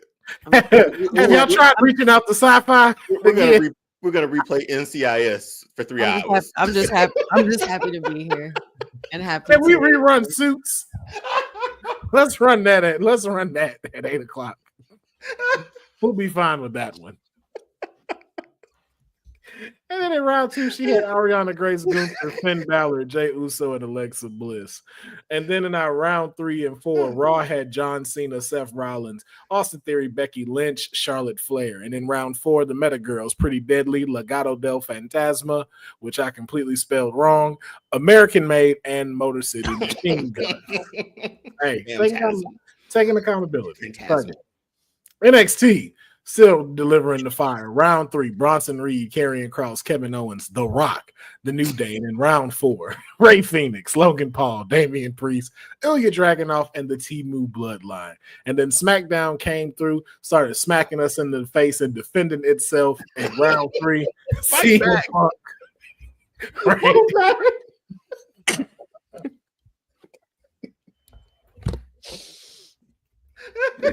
Jay Cargill, Nia Jax, Ethan Page, and round 4, Naomi, Chelsea Green, Jada Parker, Shinsuke Nakamura, and the Hardys. Oh my gosh. And then now coming in for our final round, we had number 5.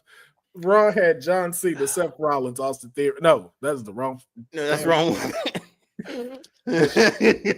Threw me off. Yeah.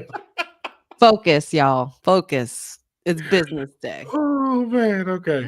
Round 5. We had Carmelo Hayes, Bayley, Rey Mysterio, Sami Zayn, and Tommaso Ciampa filling out round 5 for Monday Night Raw. And at round 6, it was Fatal Influence, Zarya, Ludwig, Kaiser, Javon Evans, and the D'Angelo family.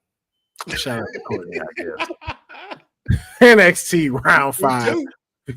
War Raiders, Piper Niven, Alistair Black, Raquel Rodriguez, Shayna Baszler. And then at round 6, Natalya, Jordan Grace, Masha Slamovich, Dakota Kai, and the LWO. And rounding off SmackDown was Ricky Saints, Andrade, Rusev, Trick Williams, Julia, and at rounds and The Miz, Jimmy Uso, Pete Dunne, and Izzy Dane.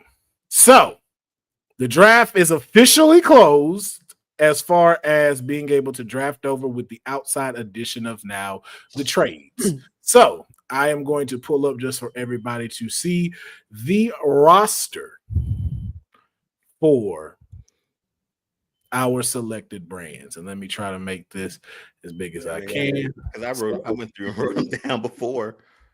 I was like, that gum, man. I'm not writing all those NXT names down. Forget that.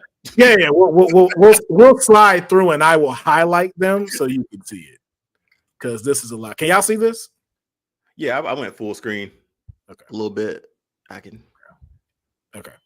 So let's start off though with the champions for our selected brands. So currently with these draft trades, Monday Night Raw has the NXT Championship. It has held by Obafemi. We have the NXT Women's Championship, which is held by Stephanie McCurry. And since the draft was not officially closed just yet, he does not have the Women's North American title because she vacated it.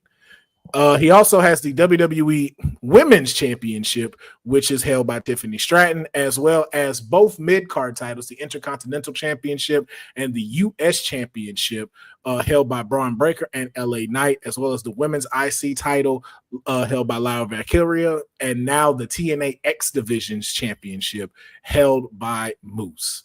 So let me just say, I'm not going to lie, pretty great championships. As far as Monday Night Raw is concerned, how are you feeling about your championships that you have so far? They're fine. I'm glad that we can maybe like add a title, or I can put another one back for a main title. But I feel good about it. I got a good solid mid card too, and a women's mid card. So yeah, I'm sitting pretty.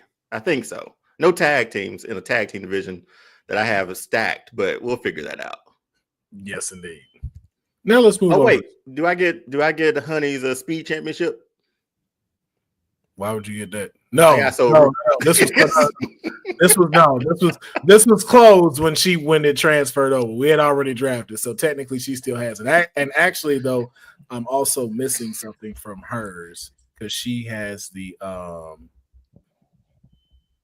She also has another set of titles. Greed will imprison you, Deonne. Just know that. I was asking, that's all.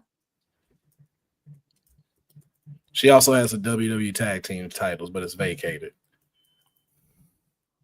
Okay, so over at SmackDown has the World Heavyweight Championship held by Gunther. She has the North American Championship held by Ricky Saints, the Women's U.S. Championship held by Chelsea Green, the TNA Tag Team titles held by the Hardys, the Speed Champion, Candice LeRae, and the WWE Tag Team titles, which are vacated and formerly belonging to the Street Profits. Now, if I'm going to be honest, Honey probably has even though she has the less championships, she has a very nice prestigious list of championships that she could run with in building a show. I will say that. That is not a bad list of championships to have. Honey, what are your thoughts on your championships? I'm pretty content.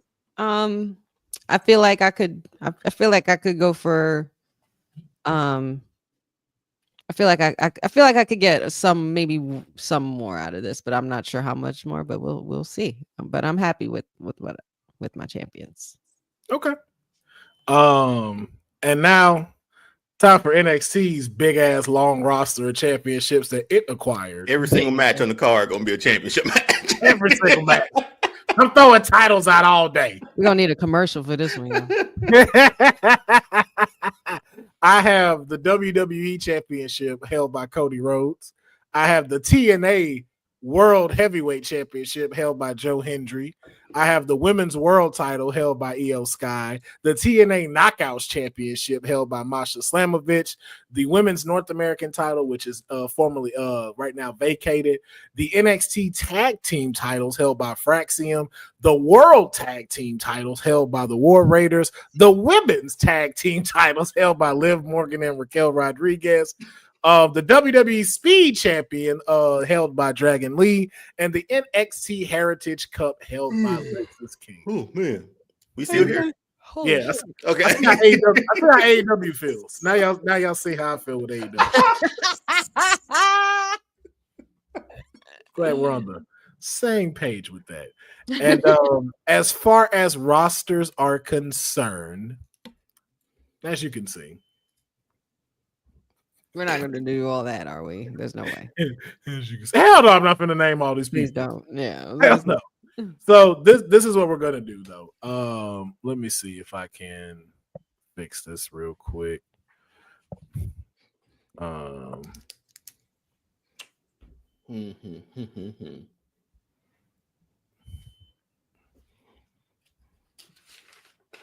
Courtney's on. Shout out to the half-point assassin, the timeless elite Courtney. The half-point assassin is ever going to be old, like ever. I'm just messing with my sis. No, you're not. Yes, I am. She knows I am. Nah. You know she's the half-point assassin. She is the half-point assassin, though. You already know that's exactly what she. Okay, so I just have to. Can I summarize this? Nope. I don't actually know what I did to my stuff. I was trying to get it to where I can show colors and change colors, but okay. So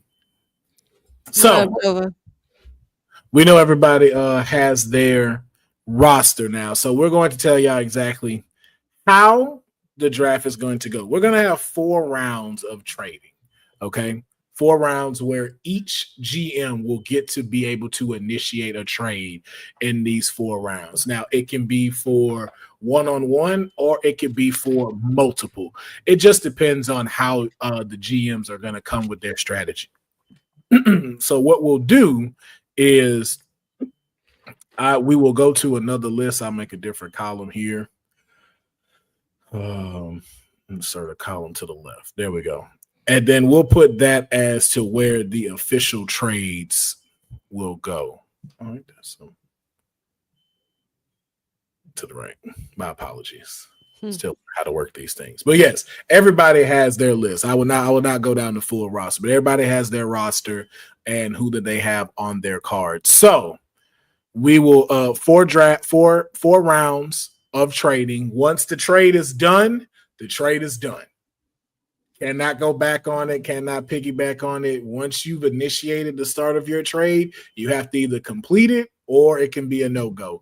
It depends on the GM you are trading with.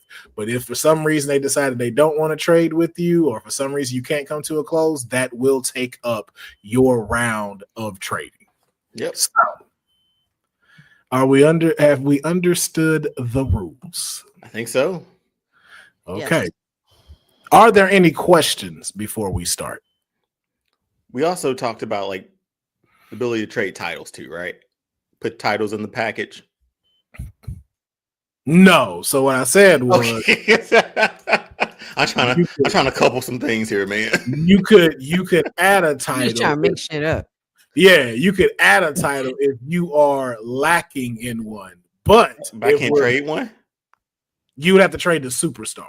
Damn. That's currently holding the title. You can't just trade the title. Yeah.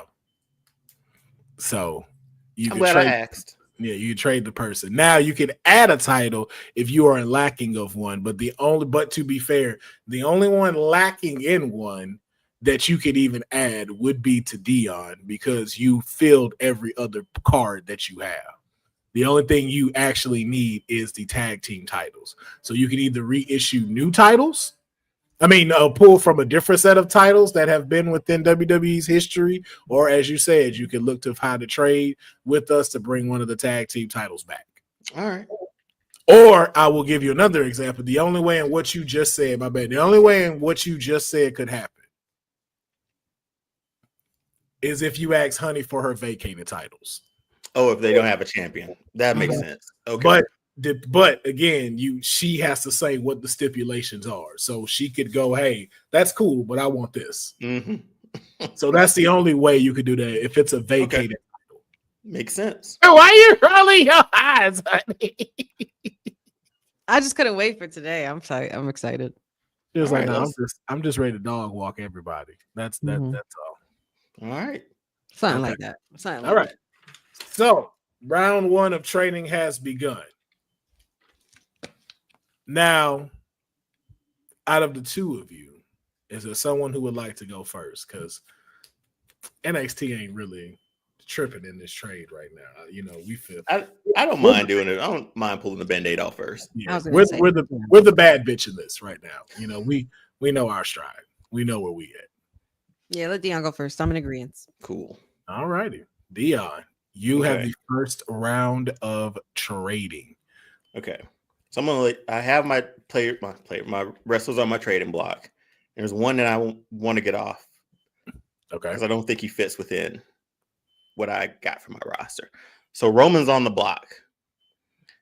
And I do have offers for both of you. I can do this, right? Like I can make an offer for I have an offer for NXT and an offer for SmackDown. Can I do that? Oh, the way you're talking to us both? Yeah. Yeah. Okay. Yeah. So I have an offer on the table to NXT for Roman. My offer is obviously Roman, Obafemi and the NXT title for Cody and the world title. That's my offer to NXT. Wait. Say that again. Roman and Obafemi for Cody. Now, I'm gonna let you think about it. I'm gonna go to Honey right quick, okay? Okay. Honey, my offer for Roman to you is let me get Dirty Dom plus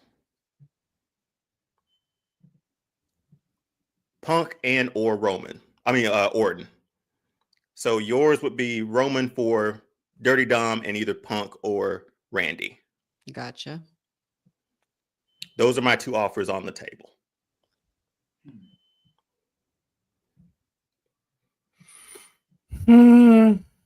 As much as I like it, as much as it's a fair trade,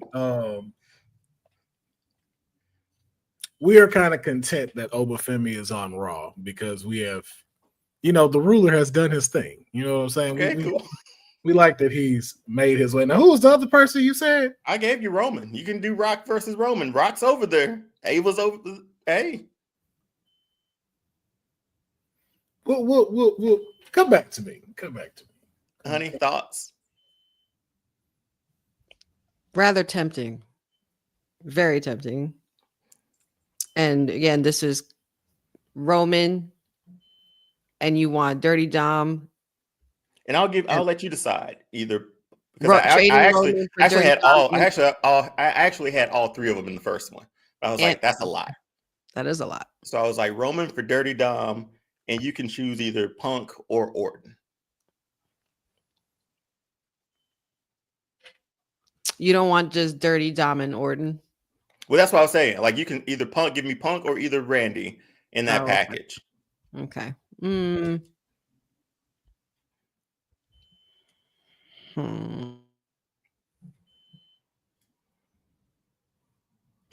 Oh, we moon mics? I'm sorry, pardon me.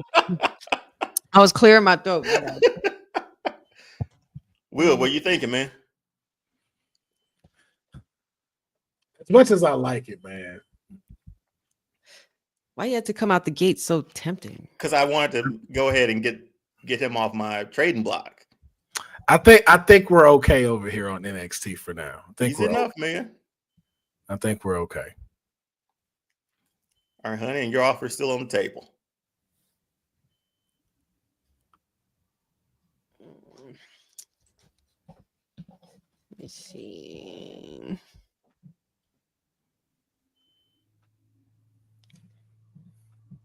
Punk or Orton? I'm gonna let you choose. Because like I said, I initially had all three in the package for Roman. I was like, that's greedy, man. I really don't like I really don't like that you're coming after my workhorses. But then you want to give me my tribal chief. You get a marquee name over on SmackDown. Hey, man. You only selected what? You only doing what? Just one for one? No. He wants Punk or Orton, either or, and Dom for Roman. Dang. The greatest luchador of all time, plus the greatest in the world and the Viper. I have an idea for my roster and Roman, yeah. As much as I know and love this offer, I really enjoy this. I'm going to hard pass on that. Thank you, but no thank you. Your loss on that one. You say you're lost then. That's wait. fine. Okay, so we're locked in because I was going to ask a question of like, is there another offer on the table for Roman that you'd be willing to, or was that be in your brand or her brand, or is it still mine? If I ask that question, is there a package you can put together for Roman that you'd be willing to give up for him? Do you want to do that, honey, or should it be just that was his offer, or do we do counters? What's up? Matter of fact, it's up to you if you want to counter. It's up to you, yeah. Yeah, you can either choose to not counter or you can counter. Yeah, I don't think I want to counter anything, and I stand by my decision. Okay. Monday Night Raw went. That was tough. So I really wanted him off my.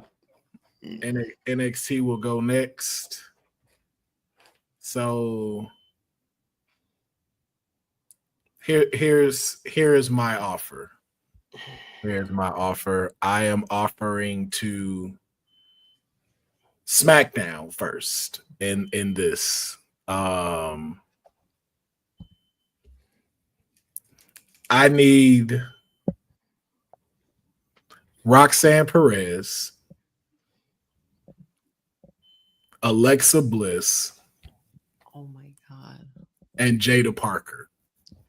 What you giving up? What's this? I'm interested in this trade now. Go ahead. Keep going. I'm a believer of chaos. I'll take those three for Cody Rhodes.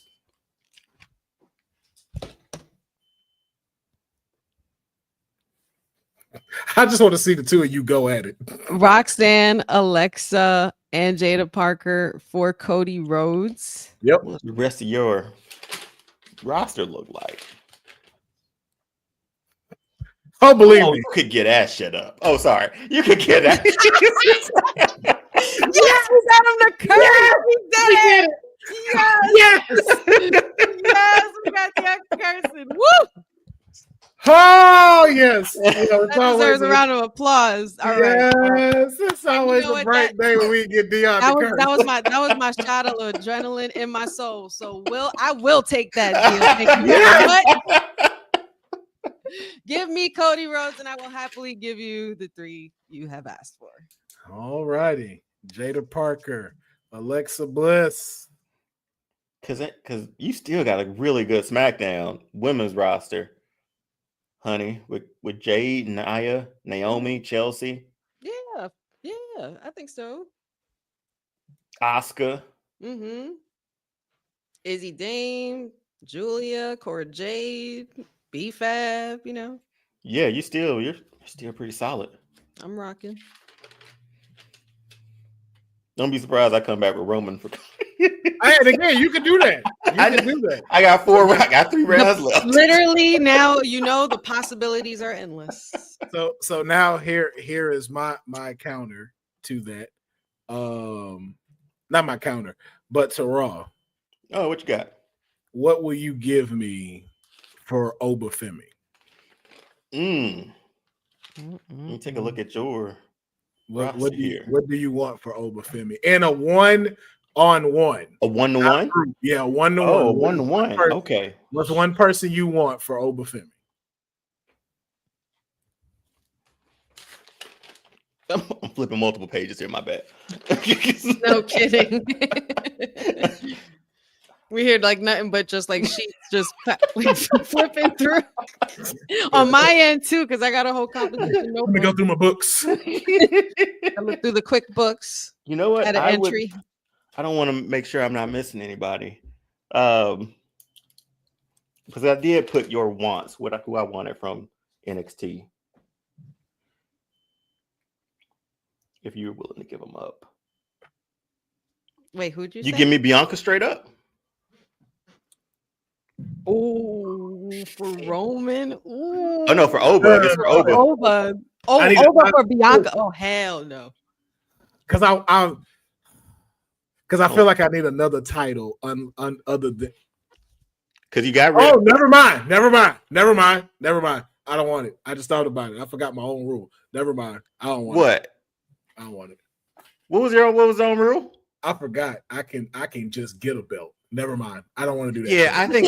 I think that's the curveball in this whole thing, man. I've canceled my trade. That's the I've canceled curveball my in it trade. because we got the title. That's I've canceled my trade. Never mind. I don't need Obafemi. that concludes my first round of draft trades for myself.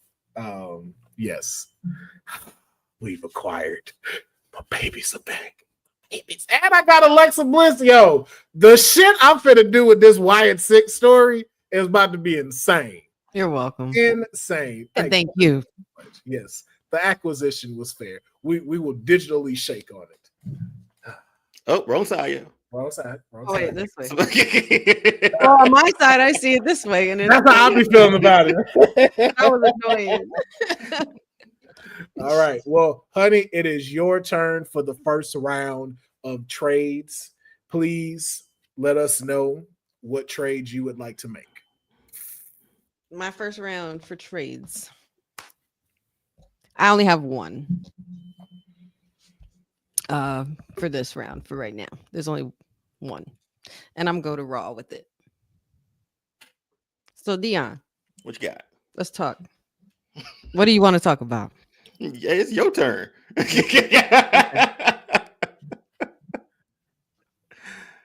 You tell me. What do you want to give me for your golden boy? I mean, I'll give you Roman straight up for him. Straight up. Mm-hmm. No lie. No lie. Nothing else. Nothing else. Anything else? You want something on top of Roman? Your tribal chief? Any Your other possibility longest that reigning? we maybe get something with Roman? I don't know. Just saying. I mean, this is gonna be like an NBA trade. Roman's gonna be your biggest thing. I don't have draft picks to send, so you might you're gonna laugh, but it's to the equivalent of this. You have a lot of things I would want. I'm just saying, like. Well, you make me an offer, Okay. because Roman's there, but let me just say now, for the next person up can't be. I don't know. It might have to be my later 3 rounds. Is what I'm willing to give up. Later 3 rounds.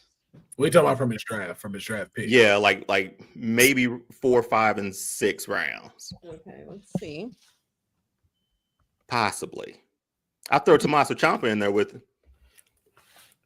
A Tommaso Ciampa. What's that gonna do for me? It worked. It gives you got your workhorses, right? You kept your workhorses from me. Mm-hmm. And you did lose another tag team in DIY. And you have him back. Because Gargano's still there. So are you implying that you want more out of the trade for Cody? Is what you're? Yeah, she wants Roman on top of something else. So 1-on-1 is not enough for you, is what you're saying. Okay. Yes. Okay. I feel like I could get more out of that for giving Deonne exactly who he wants. I give you Fatal Influence. Fatal Influence. But you might want to, it's okay for you to consult with your other half. We got the war room going right now, man. You know what I'm saying? Listen, like, hey, I to say the D'Angelo I don't want I you just to gotta feel give like him the look because he's the owner. I gotta give him the look, and he gives me the nod or no, like the yes. That's why, like, I don't want you to feel like I'm persuading, because I was like, I had my opinion of it. I was like, no, we all separate. But I was like, now that's Fatal Influence and Roman for Cody. You get 4 superstars for 1. She's conducting with the other half of the Honey McDuck household.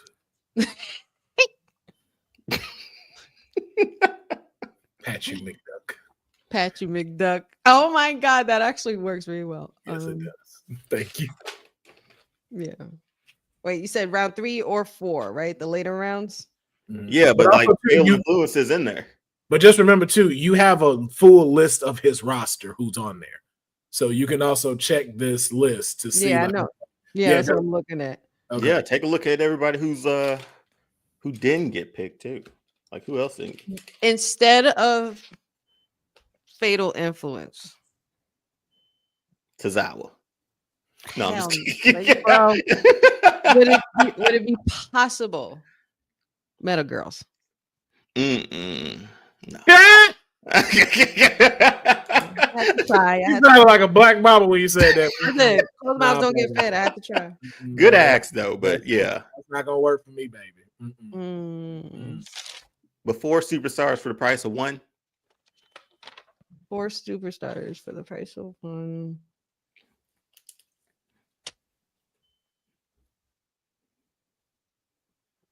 Final answer.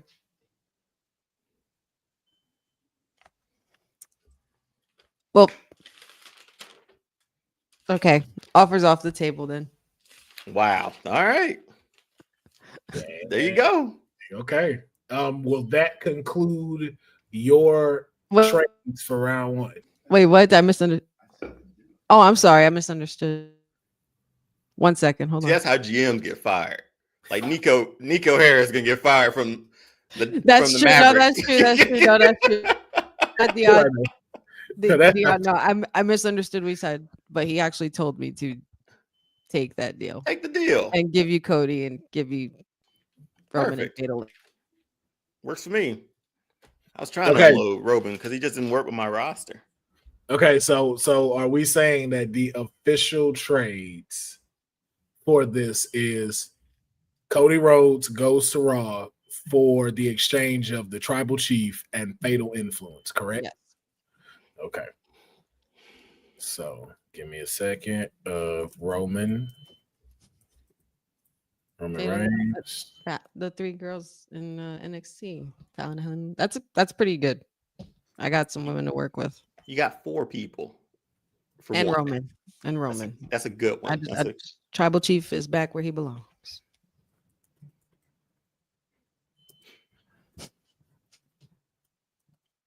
Okay. So I have to change my second round. Yes, you will, sir. Y'all a piece of work, boy. I tell you.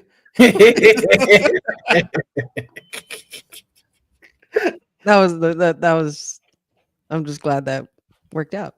Y'all got me. I'm not getting what I need, and then y'all got me cursing on here. Like it's just boy, that's a highlight of the day. That is definitely clip of the day. Definitely clip of the day. Thank you so much. Besides my brain fart, that's clip of the day. Yes. All right.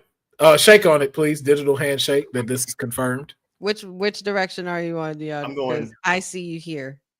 Like you're down here. Just go to the other side. You had it right, Deonne.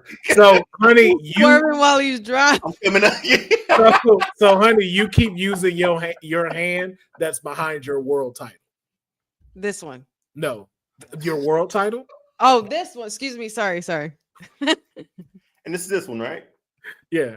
Because you and I, you and I can just shake down like this whenever we get one. Yeah. So there we go. Okay.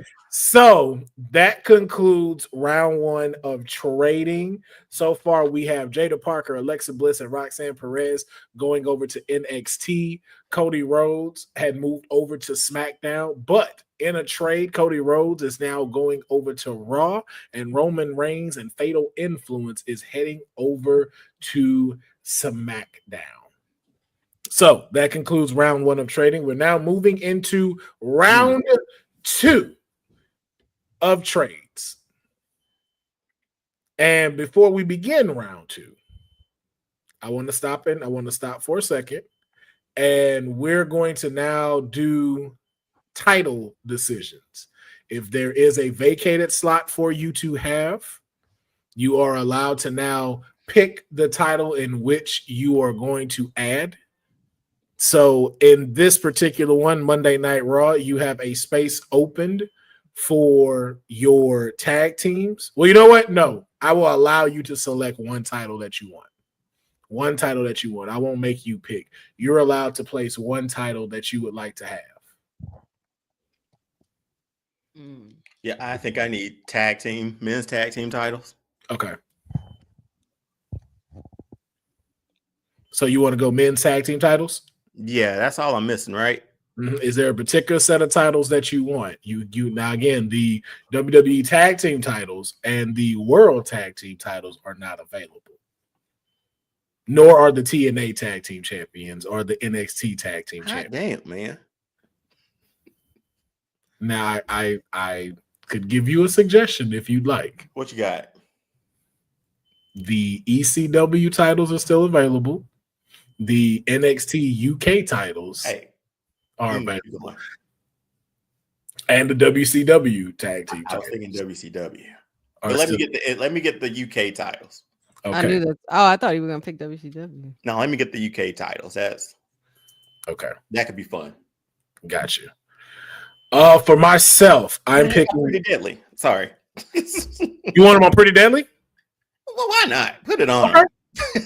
Let's go ahead and do that. All right. Pretty Deadly are now your UK champions. UK Tag Team Champions. UK Tag Team Champions. You needed to get some kind of tag team. Some kind of tag team. Now, here's my question. Technically, you have the WWE Championship. Technically. I do. I'm going to ask this just because. So, can I technically have the undisputed title with the former WCW World Heavyweight Championship? That one combined to it. Why not? Yeah. Okay. So I'm gonna get the undisputed championship.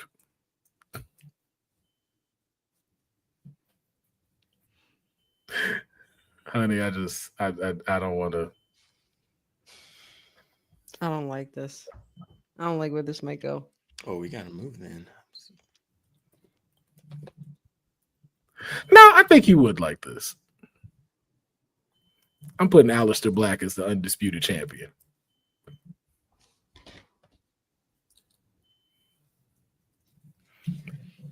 Aleister Black is our undisputed champion over at NXT.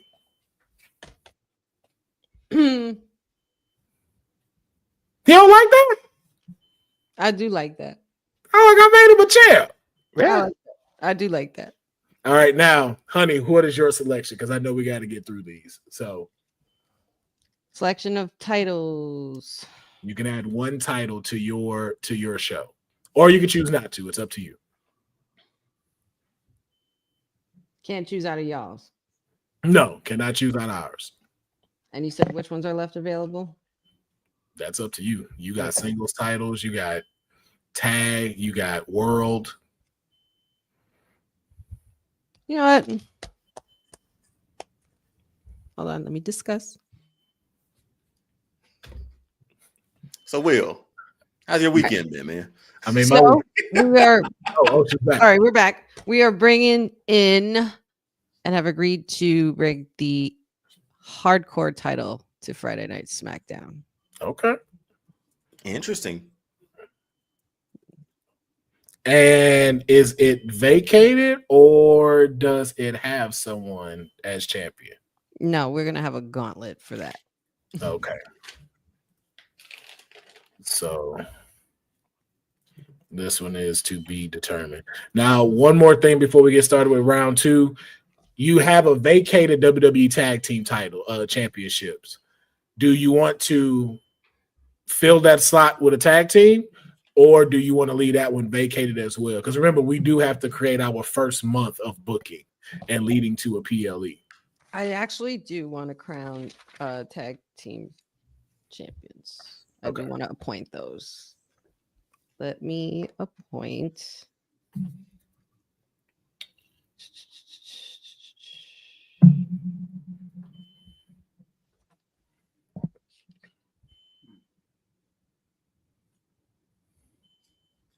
Hold on one second. Sorry.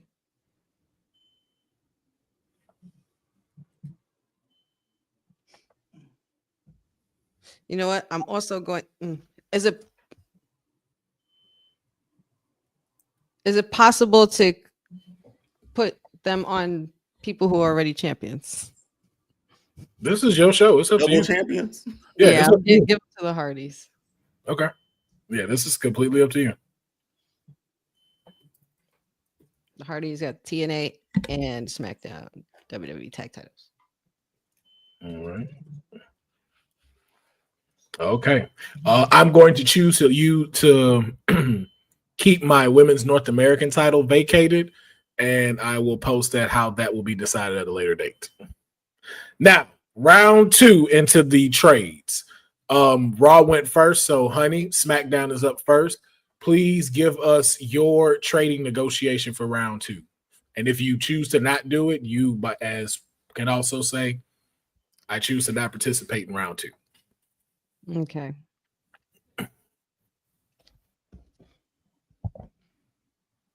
My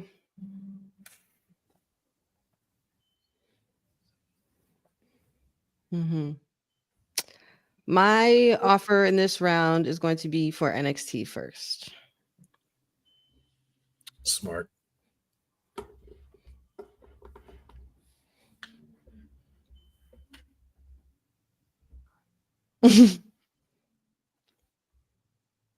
I want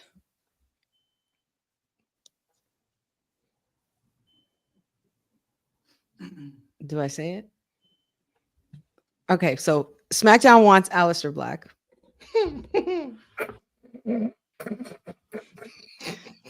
In exchange for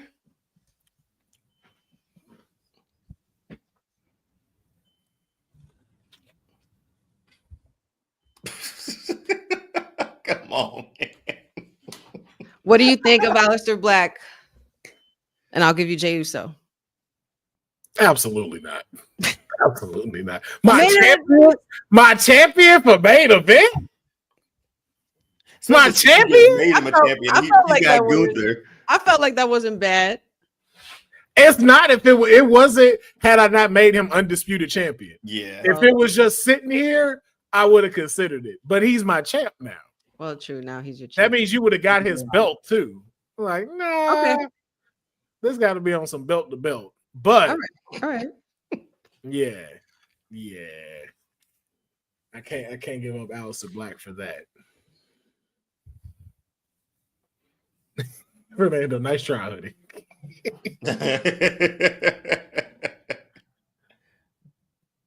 And then I just got a title. If I lose it, I can't pick another title. All right. Aleister Black, and I'll give you back Ricky Saints. He just became your North American title over there. You didn't really use him anyway. Man, you took my debut before he could arrive. You got something for me, honey? Yeah, right. Deonne. Talk to her, please. You got something for me? Ricky Saints for Aleister Black. Champion versus champion. You said champion. A North American title, and you get 2 world titles? Oh, goodness. Come on now. Gracious. The fact Gunther ain't on the table for this should tell you something. Yeah. I would need Gunther and 2 other superstars. Oh God, that's a lot, Will. That should be person 1 for 1. Title for title 2. No, you know what? All right. I'll give you Aleister Black if you give me Gunther and Jey Uso.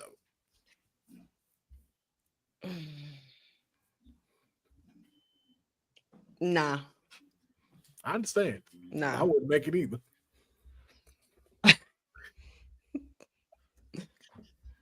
One more proposal. Okay. Is pending. You know, the visual that I have, Will, is just like pat you in the back of like a big whiteboard. You know, just like, yeah. That's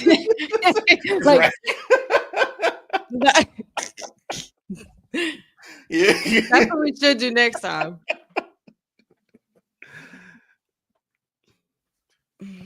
But he's not a champion, though. He wants a champion versus champion, and my only big champion is Gunther. I don't know if that was on purpose, Will, but to make him champion, to lock him up that way, but that was genius. It was to provide attraction. He knows. Damn, they're diabolical. Yeah, he did right. Oh, I'm telling you, it worked. If I was in the trading room, bro, I'd make a shit ton of money, bro. This is like chess for me. I was like, I know what I'm doing. Yeah. Do we do it? Do it. Straight up for Gunther, straight up for Alistair. That's what we're saying. I did not say that. He Or did that, not well, say that's that. well, that's what we're saying. No, I Right? said Is that's final? that's your final. If that's your all right. final. All right. Final offer. And this was from Patchu. Okay, this is directly from Patchu. Alistair to SmackDown for Gunther and Matt Cardona. So yeah, go ahead and ask Ron what they looking for. He was like, I don't know what to do That's with him. it. That's it. SmackDown exits out of round 2. You're good. All right, Monday Night Raw, you're up. Okay, I'll let you know who's still available. For me, Moose is still available. I'm not sure if that's enticing to anybody, but he's available. Cena is still available as well. Oh, you don't have nobody you picking direct. I'm just saying direct. I'm just putting them on the table first. But I have this one for you, Will.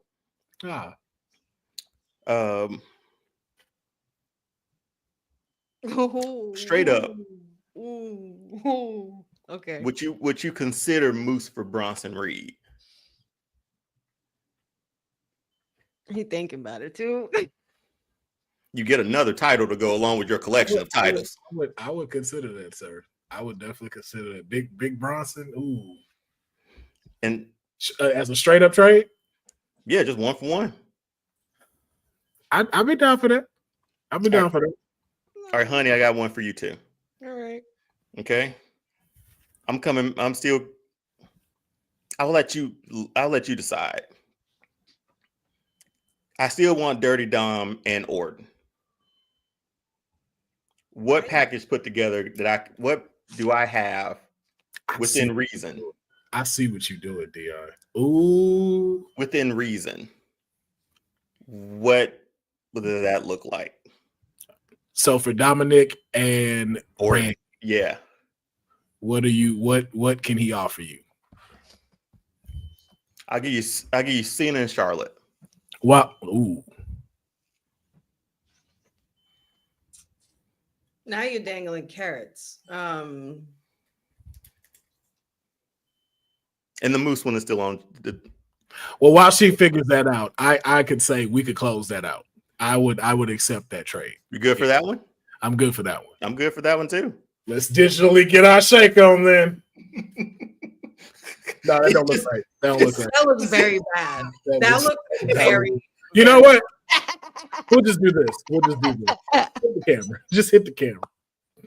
I don't like the way that looks. Neither did I. Oh wow. Damn it. I was about to. That was intrusive. Right. Okay, so I got Bronson Reed, you got Moose, right? Yes. Damn. Fuck. And honey, Cena and Charlotte are still on the table for Cena and Charlotte for Orton and for Dirty and Randy. Yeah. I don't know if I could take. Is there anybody other than Cena you would put in there? Would I be willing? Mm-hmm. That boy's about to retire. I don't need him. Smart. That was smart. That's Javon Evans. The young OG? Mm-hmm. Wait, all three or two? No. He's off. Cena's off. Okay. Is Charlotte and Javon Evans for Orton and Dom? Mm-hmm. Not as attractive. I'll pass. All anybody else though? If you have anybody else other than do you have a counter with Javon and Charlotte? Do you have a counter offer for him then? Honey, let's do it like that. Do you have a counter offer for him and what he's asking? So for for Dominic and Orton, what would you be willing to take? I'll take LA Knight and Charlotte. Nah, no deal. He was quick with that one. Nope. Well, I have my wants and I ain't mad at it. I got mine too. Shit. Because just because Charlotte and Javon Evans, you get younger and you got somebody established. I could throw in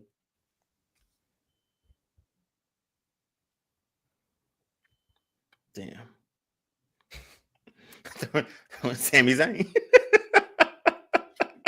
No. Because I'm looking at the rest of my roster and I like how it's stacked, but even the people I didn't draft, like a JD McDonough or Grayson Waller or Dragon Lee, I kind of put them in a division already. Unless those two sound okay to you. No. All right.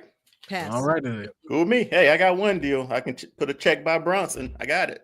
Does that officially close your round 2 pick? I'm done, man. All right. NXT.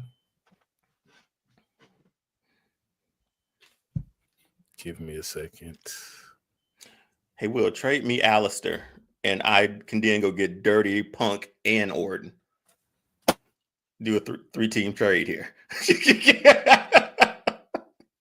Who you trading? For Alistair Black. Oh, my round's over. Nah, that's my pick. Who you want? Who would you like for Alistair? Well, Alistair will just be a bargaining chip to get to what I want over on SmackDown. Okay, hey, I'll do this. Give me Obafemi and AJ Styles for Alistair Black. For me, they fit into what I'm doing. Like they fit into it. I can't let them go. They fit into what I. Hey, look, that's the Damn. only trade I'll make for that. Yeah, man. Shoot. I got nothing. Yeah, I understand. It happens sometimes. For SmackDown, She being stingy over there, man. Being real. I have stingy. every right to be. Every right to be. Every right. NG. You can't say I'm tripping, but I got and I can't find it. 2 out of 3 wants from NXT, so I'm happy so far, especially for what I gave up. Okay, honey, I will give you. Like, look at your damn roster, bro. You could give up something. That's Look not- about me being stingy. I don't really need to trade nothing. You just need to give some shit up. This is just helping y'all out. I will give you Montez Ford and Gallus for Penta. Montez Ford and Gallus for Penta. That seems a little what? You already have one of the Street Profits that puts you with another tag team, which you're lacking right now. I know, but and giving you a whole other tag team. That's 3 people for one. Yeah, but it's Penta. I mean, all right. Nah. Hey, listen, I get it. I understand. I appreciate you, but nah. That's right. Hey, listen. Not all of us can see the vision, but it's all good. It's all good. Oh, yeah. Trust me. I know about people not seeing visions. Remember, I chose Matt Cardona as my first round pick. So, and not a single one of us were gone after. Yeah, when she said Gunther and Matt Cardona, I was like, honey. Damn. Okay. All right, we're moving into round 3.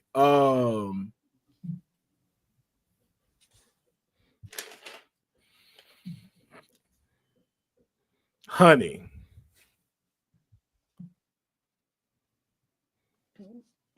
Yes.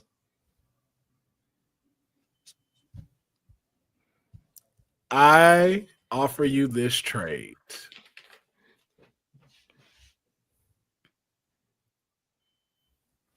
I got to make this. Hold on. I will give you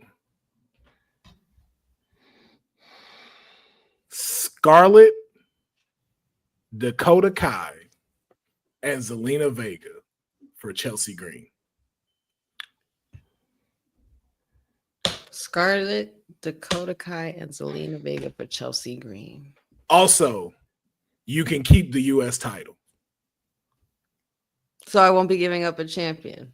Nope. I could keep my belt on SmackDown. You can keep your belt. Zelina, Dakota, and who was the other one I said?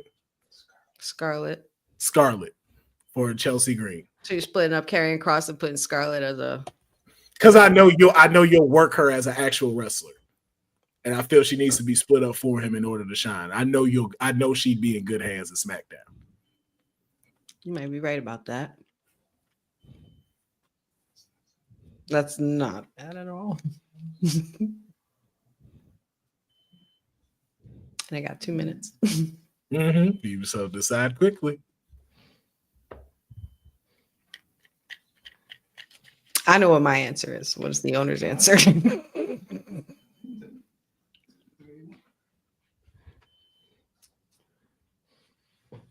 Zelina Vega, Dakota Kai, and Scarlett for Chelsea Green don't have to give up my U.S. title. Nope. What would happen if I were to ask for Karrion Kross anyway? You'd have to I'd have to take the title. You would have to take the title. Mm-hmm. All right. You want to do that? Let's do that. Okay. Yep. Fist bump. I'm not making No, this. we do. We do. There we go. This is our handshake. That's our handshake. So we got Scarlett. Wait, where am I? Scarlett, Dakota Kai, Karrion Kross, and Zelina Vega for Chelsea Green and a title. That's fine with me. Yes. That's hard giving up Chelsea though, because I love her. Mm-hmm. Oh, I got plans for Chelsea. On NXT though, Mm-hmm. disgusting. Yep. Scarlett, Zelina, and Dakota. And Cross, honestly, don't forget Karrion Kross. I know. Because honestly, now I'm gonna take them both and make them stars. I'm not gonna make them like the typical duo that we always, know and love to see them as. But yeah, Cross is gonna be a star. Scarlett's gonna be a star. That concludes mine, just so we can move things along. Your turn, honey. My turn. Look, I ain't even got nowhere to put her championship. I got so many belts. Oh my goodness. It's so many belts.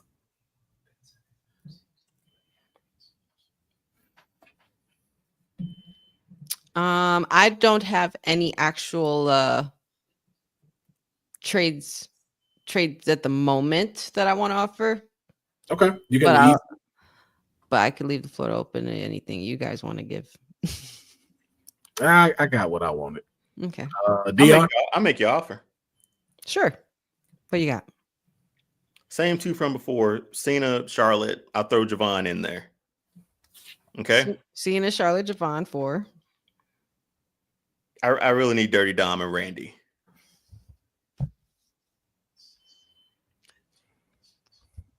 You got a fire women's division if you got Charlotte added. I do, but I just don't think I need Cena.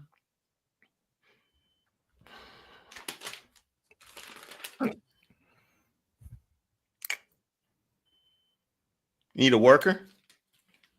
I mean, I have 30 Dom. How about Sheamus? He's another one going on a retirement tour soon, I think. Not workable for me. So if I remove Cena, I can't do that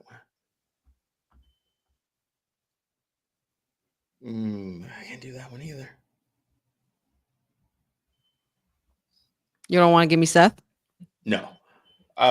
What if I switch him out for Becky? Becky, Charlotte, and Javon? Mm-hmm. For Dom and Orton. Mm-hmm.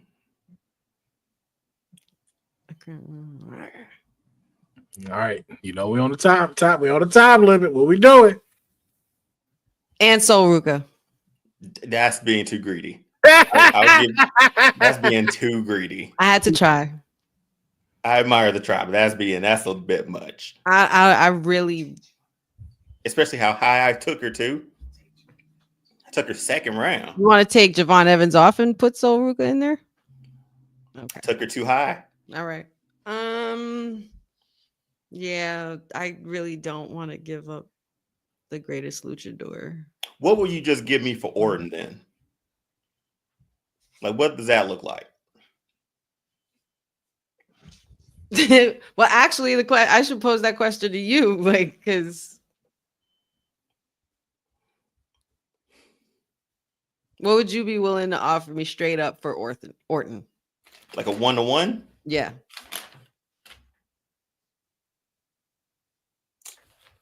And do not. If I'm being honest, say Tony D. Do not say Tony D.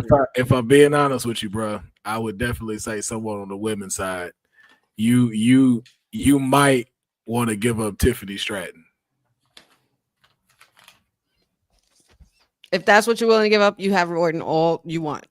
What if can you throw Dom in there for her? Because she's coming with the title too. I mean, you could have said without the title. Oh shit, yeah. The deal's not done. That wouldn't put me. Yeah, I wouldn't have a women's champion then. But you have an IC champion. But I have an IC. No, you got the women's NXT championship because you have Stephanie McCurr. Right. So you have 2 women's world titles. Okay. That's why I mentioned Tiffany Stratton or Stephanie. Nah, I took her 1, man. I can't do That's that. That's why I was like, I don't think you're gonna give up Stephanie for that. Give me Tiffany for Dirty and Orton. And you know what? Just for a year, I'll give you Cena. With Javon Evans, though. See, that's where you get right there. You're right. You're like a That's how I feel about you with Dom right now. You're like a libertarian. Like, I understand. Like, I get what you're saying, but then you go this way with it. You know, I understand the policies and whatnot, but you just go too far. That reminds me of that Chappelle sketch. Feel like we'll give you O.J. Simpson. Black delegation request Eminem. Now hold on a damn minute, Rondell. I'm hustling, baby. Ultimate hustler. The ultimate hustler here. Cena for the time that he has, along with who did I say?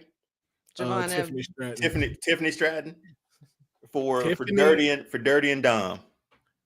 For Dirty Dom and Norton. Come on, honey, make the trade, man.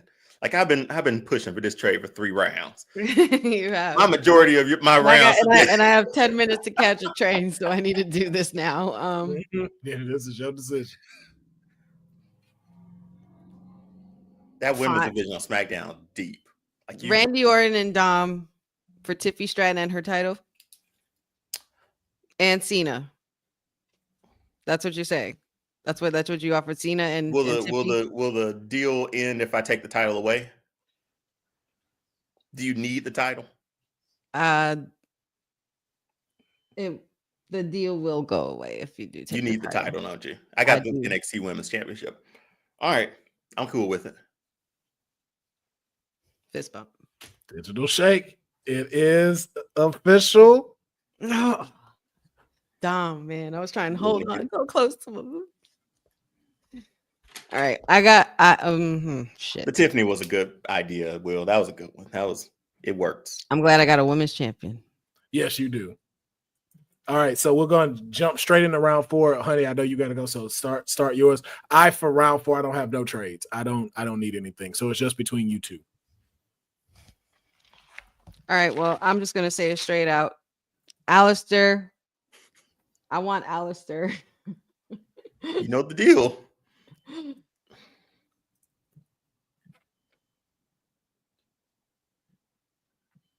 I want Alistair, and I'll give you Gunther in the championship. But I want Alistair in his championship.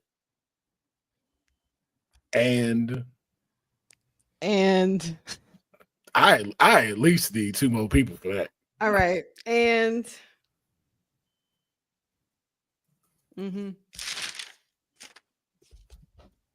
hold on. Hold. I'm so pushing the time right now. Hold on.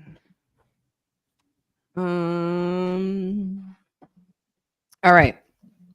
I want Alistair in the title. I'll give you Gunther in my title. And also, what if I toss Cena in to help you, honey, and you give me Dom? You got Dom. You got Dom already. My bad, Punk. Wait, you still trying? Wait, no. You wait. Deonne, sir. get out of here. Deonne, get out of here. I'm trying to help you, honey. I'm like, no, I know. Let me throw a package in so you give me somebody. I just want Alistair. Little 3-team trade here. I'll give you Gunther, and I will also give you either Finn Balor or CM Punk. Either or, not both. Ooh. At CM Punk? Honey, you got yourself a deal. Wait, who though? CM Punk or CM Punk? CM Punk and Gunther for Aleister Black in the title. Fine. Okay. We can do that. I'll take that. I will take that. Damn, man. CM Punk and Gunther for Aleister. Well, I got time, man. I'll let you think of it. While you typing it in. He say, "Now listen, I'll still give you over for Bianca straight up, man." Let's see. And then Aleister to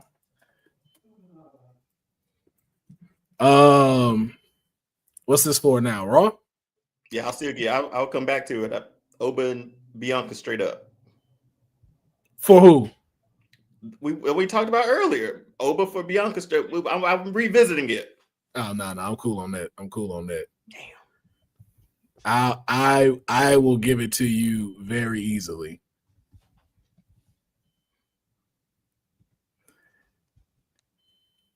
Dang, hold on. Who was it? Give me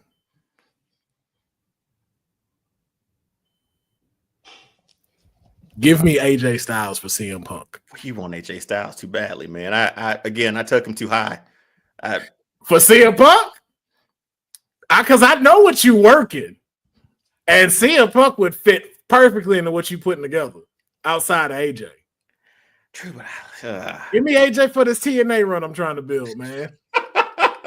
Is that the what? Is that? Yeah, because I know what you're doing already. That's why I'm like, I see what you're building. That's why you wanted Randy and Dominic so bad. I know what you're doing already. That's why I'm like, yo, I've thrown AJ Styles CM Punk.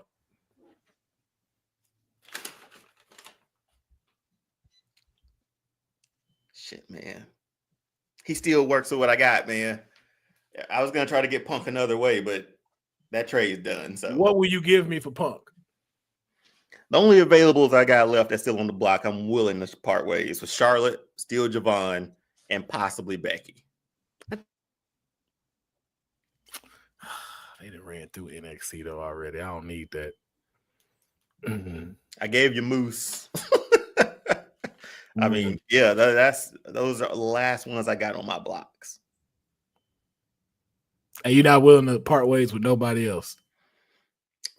I got AJ in something, man. He fit within the. He's still in this makeup, man. Well, then I'm good. We'll close this trade out then. All right. I'm secure on mine.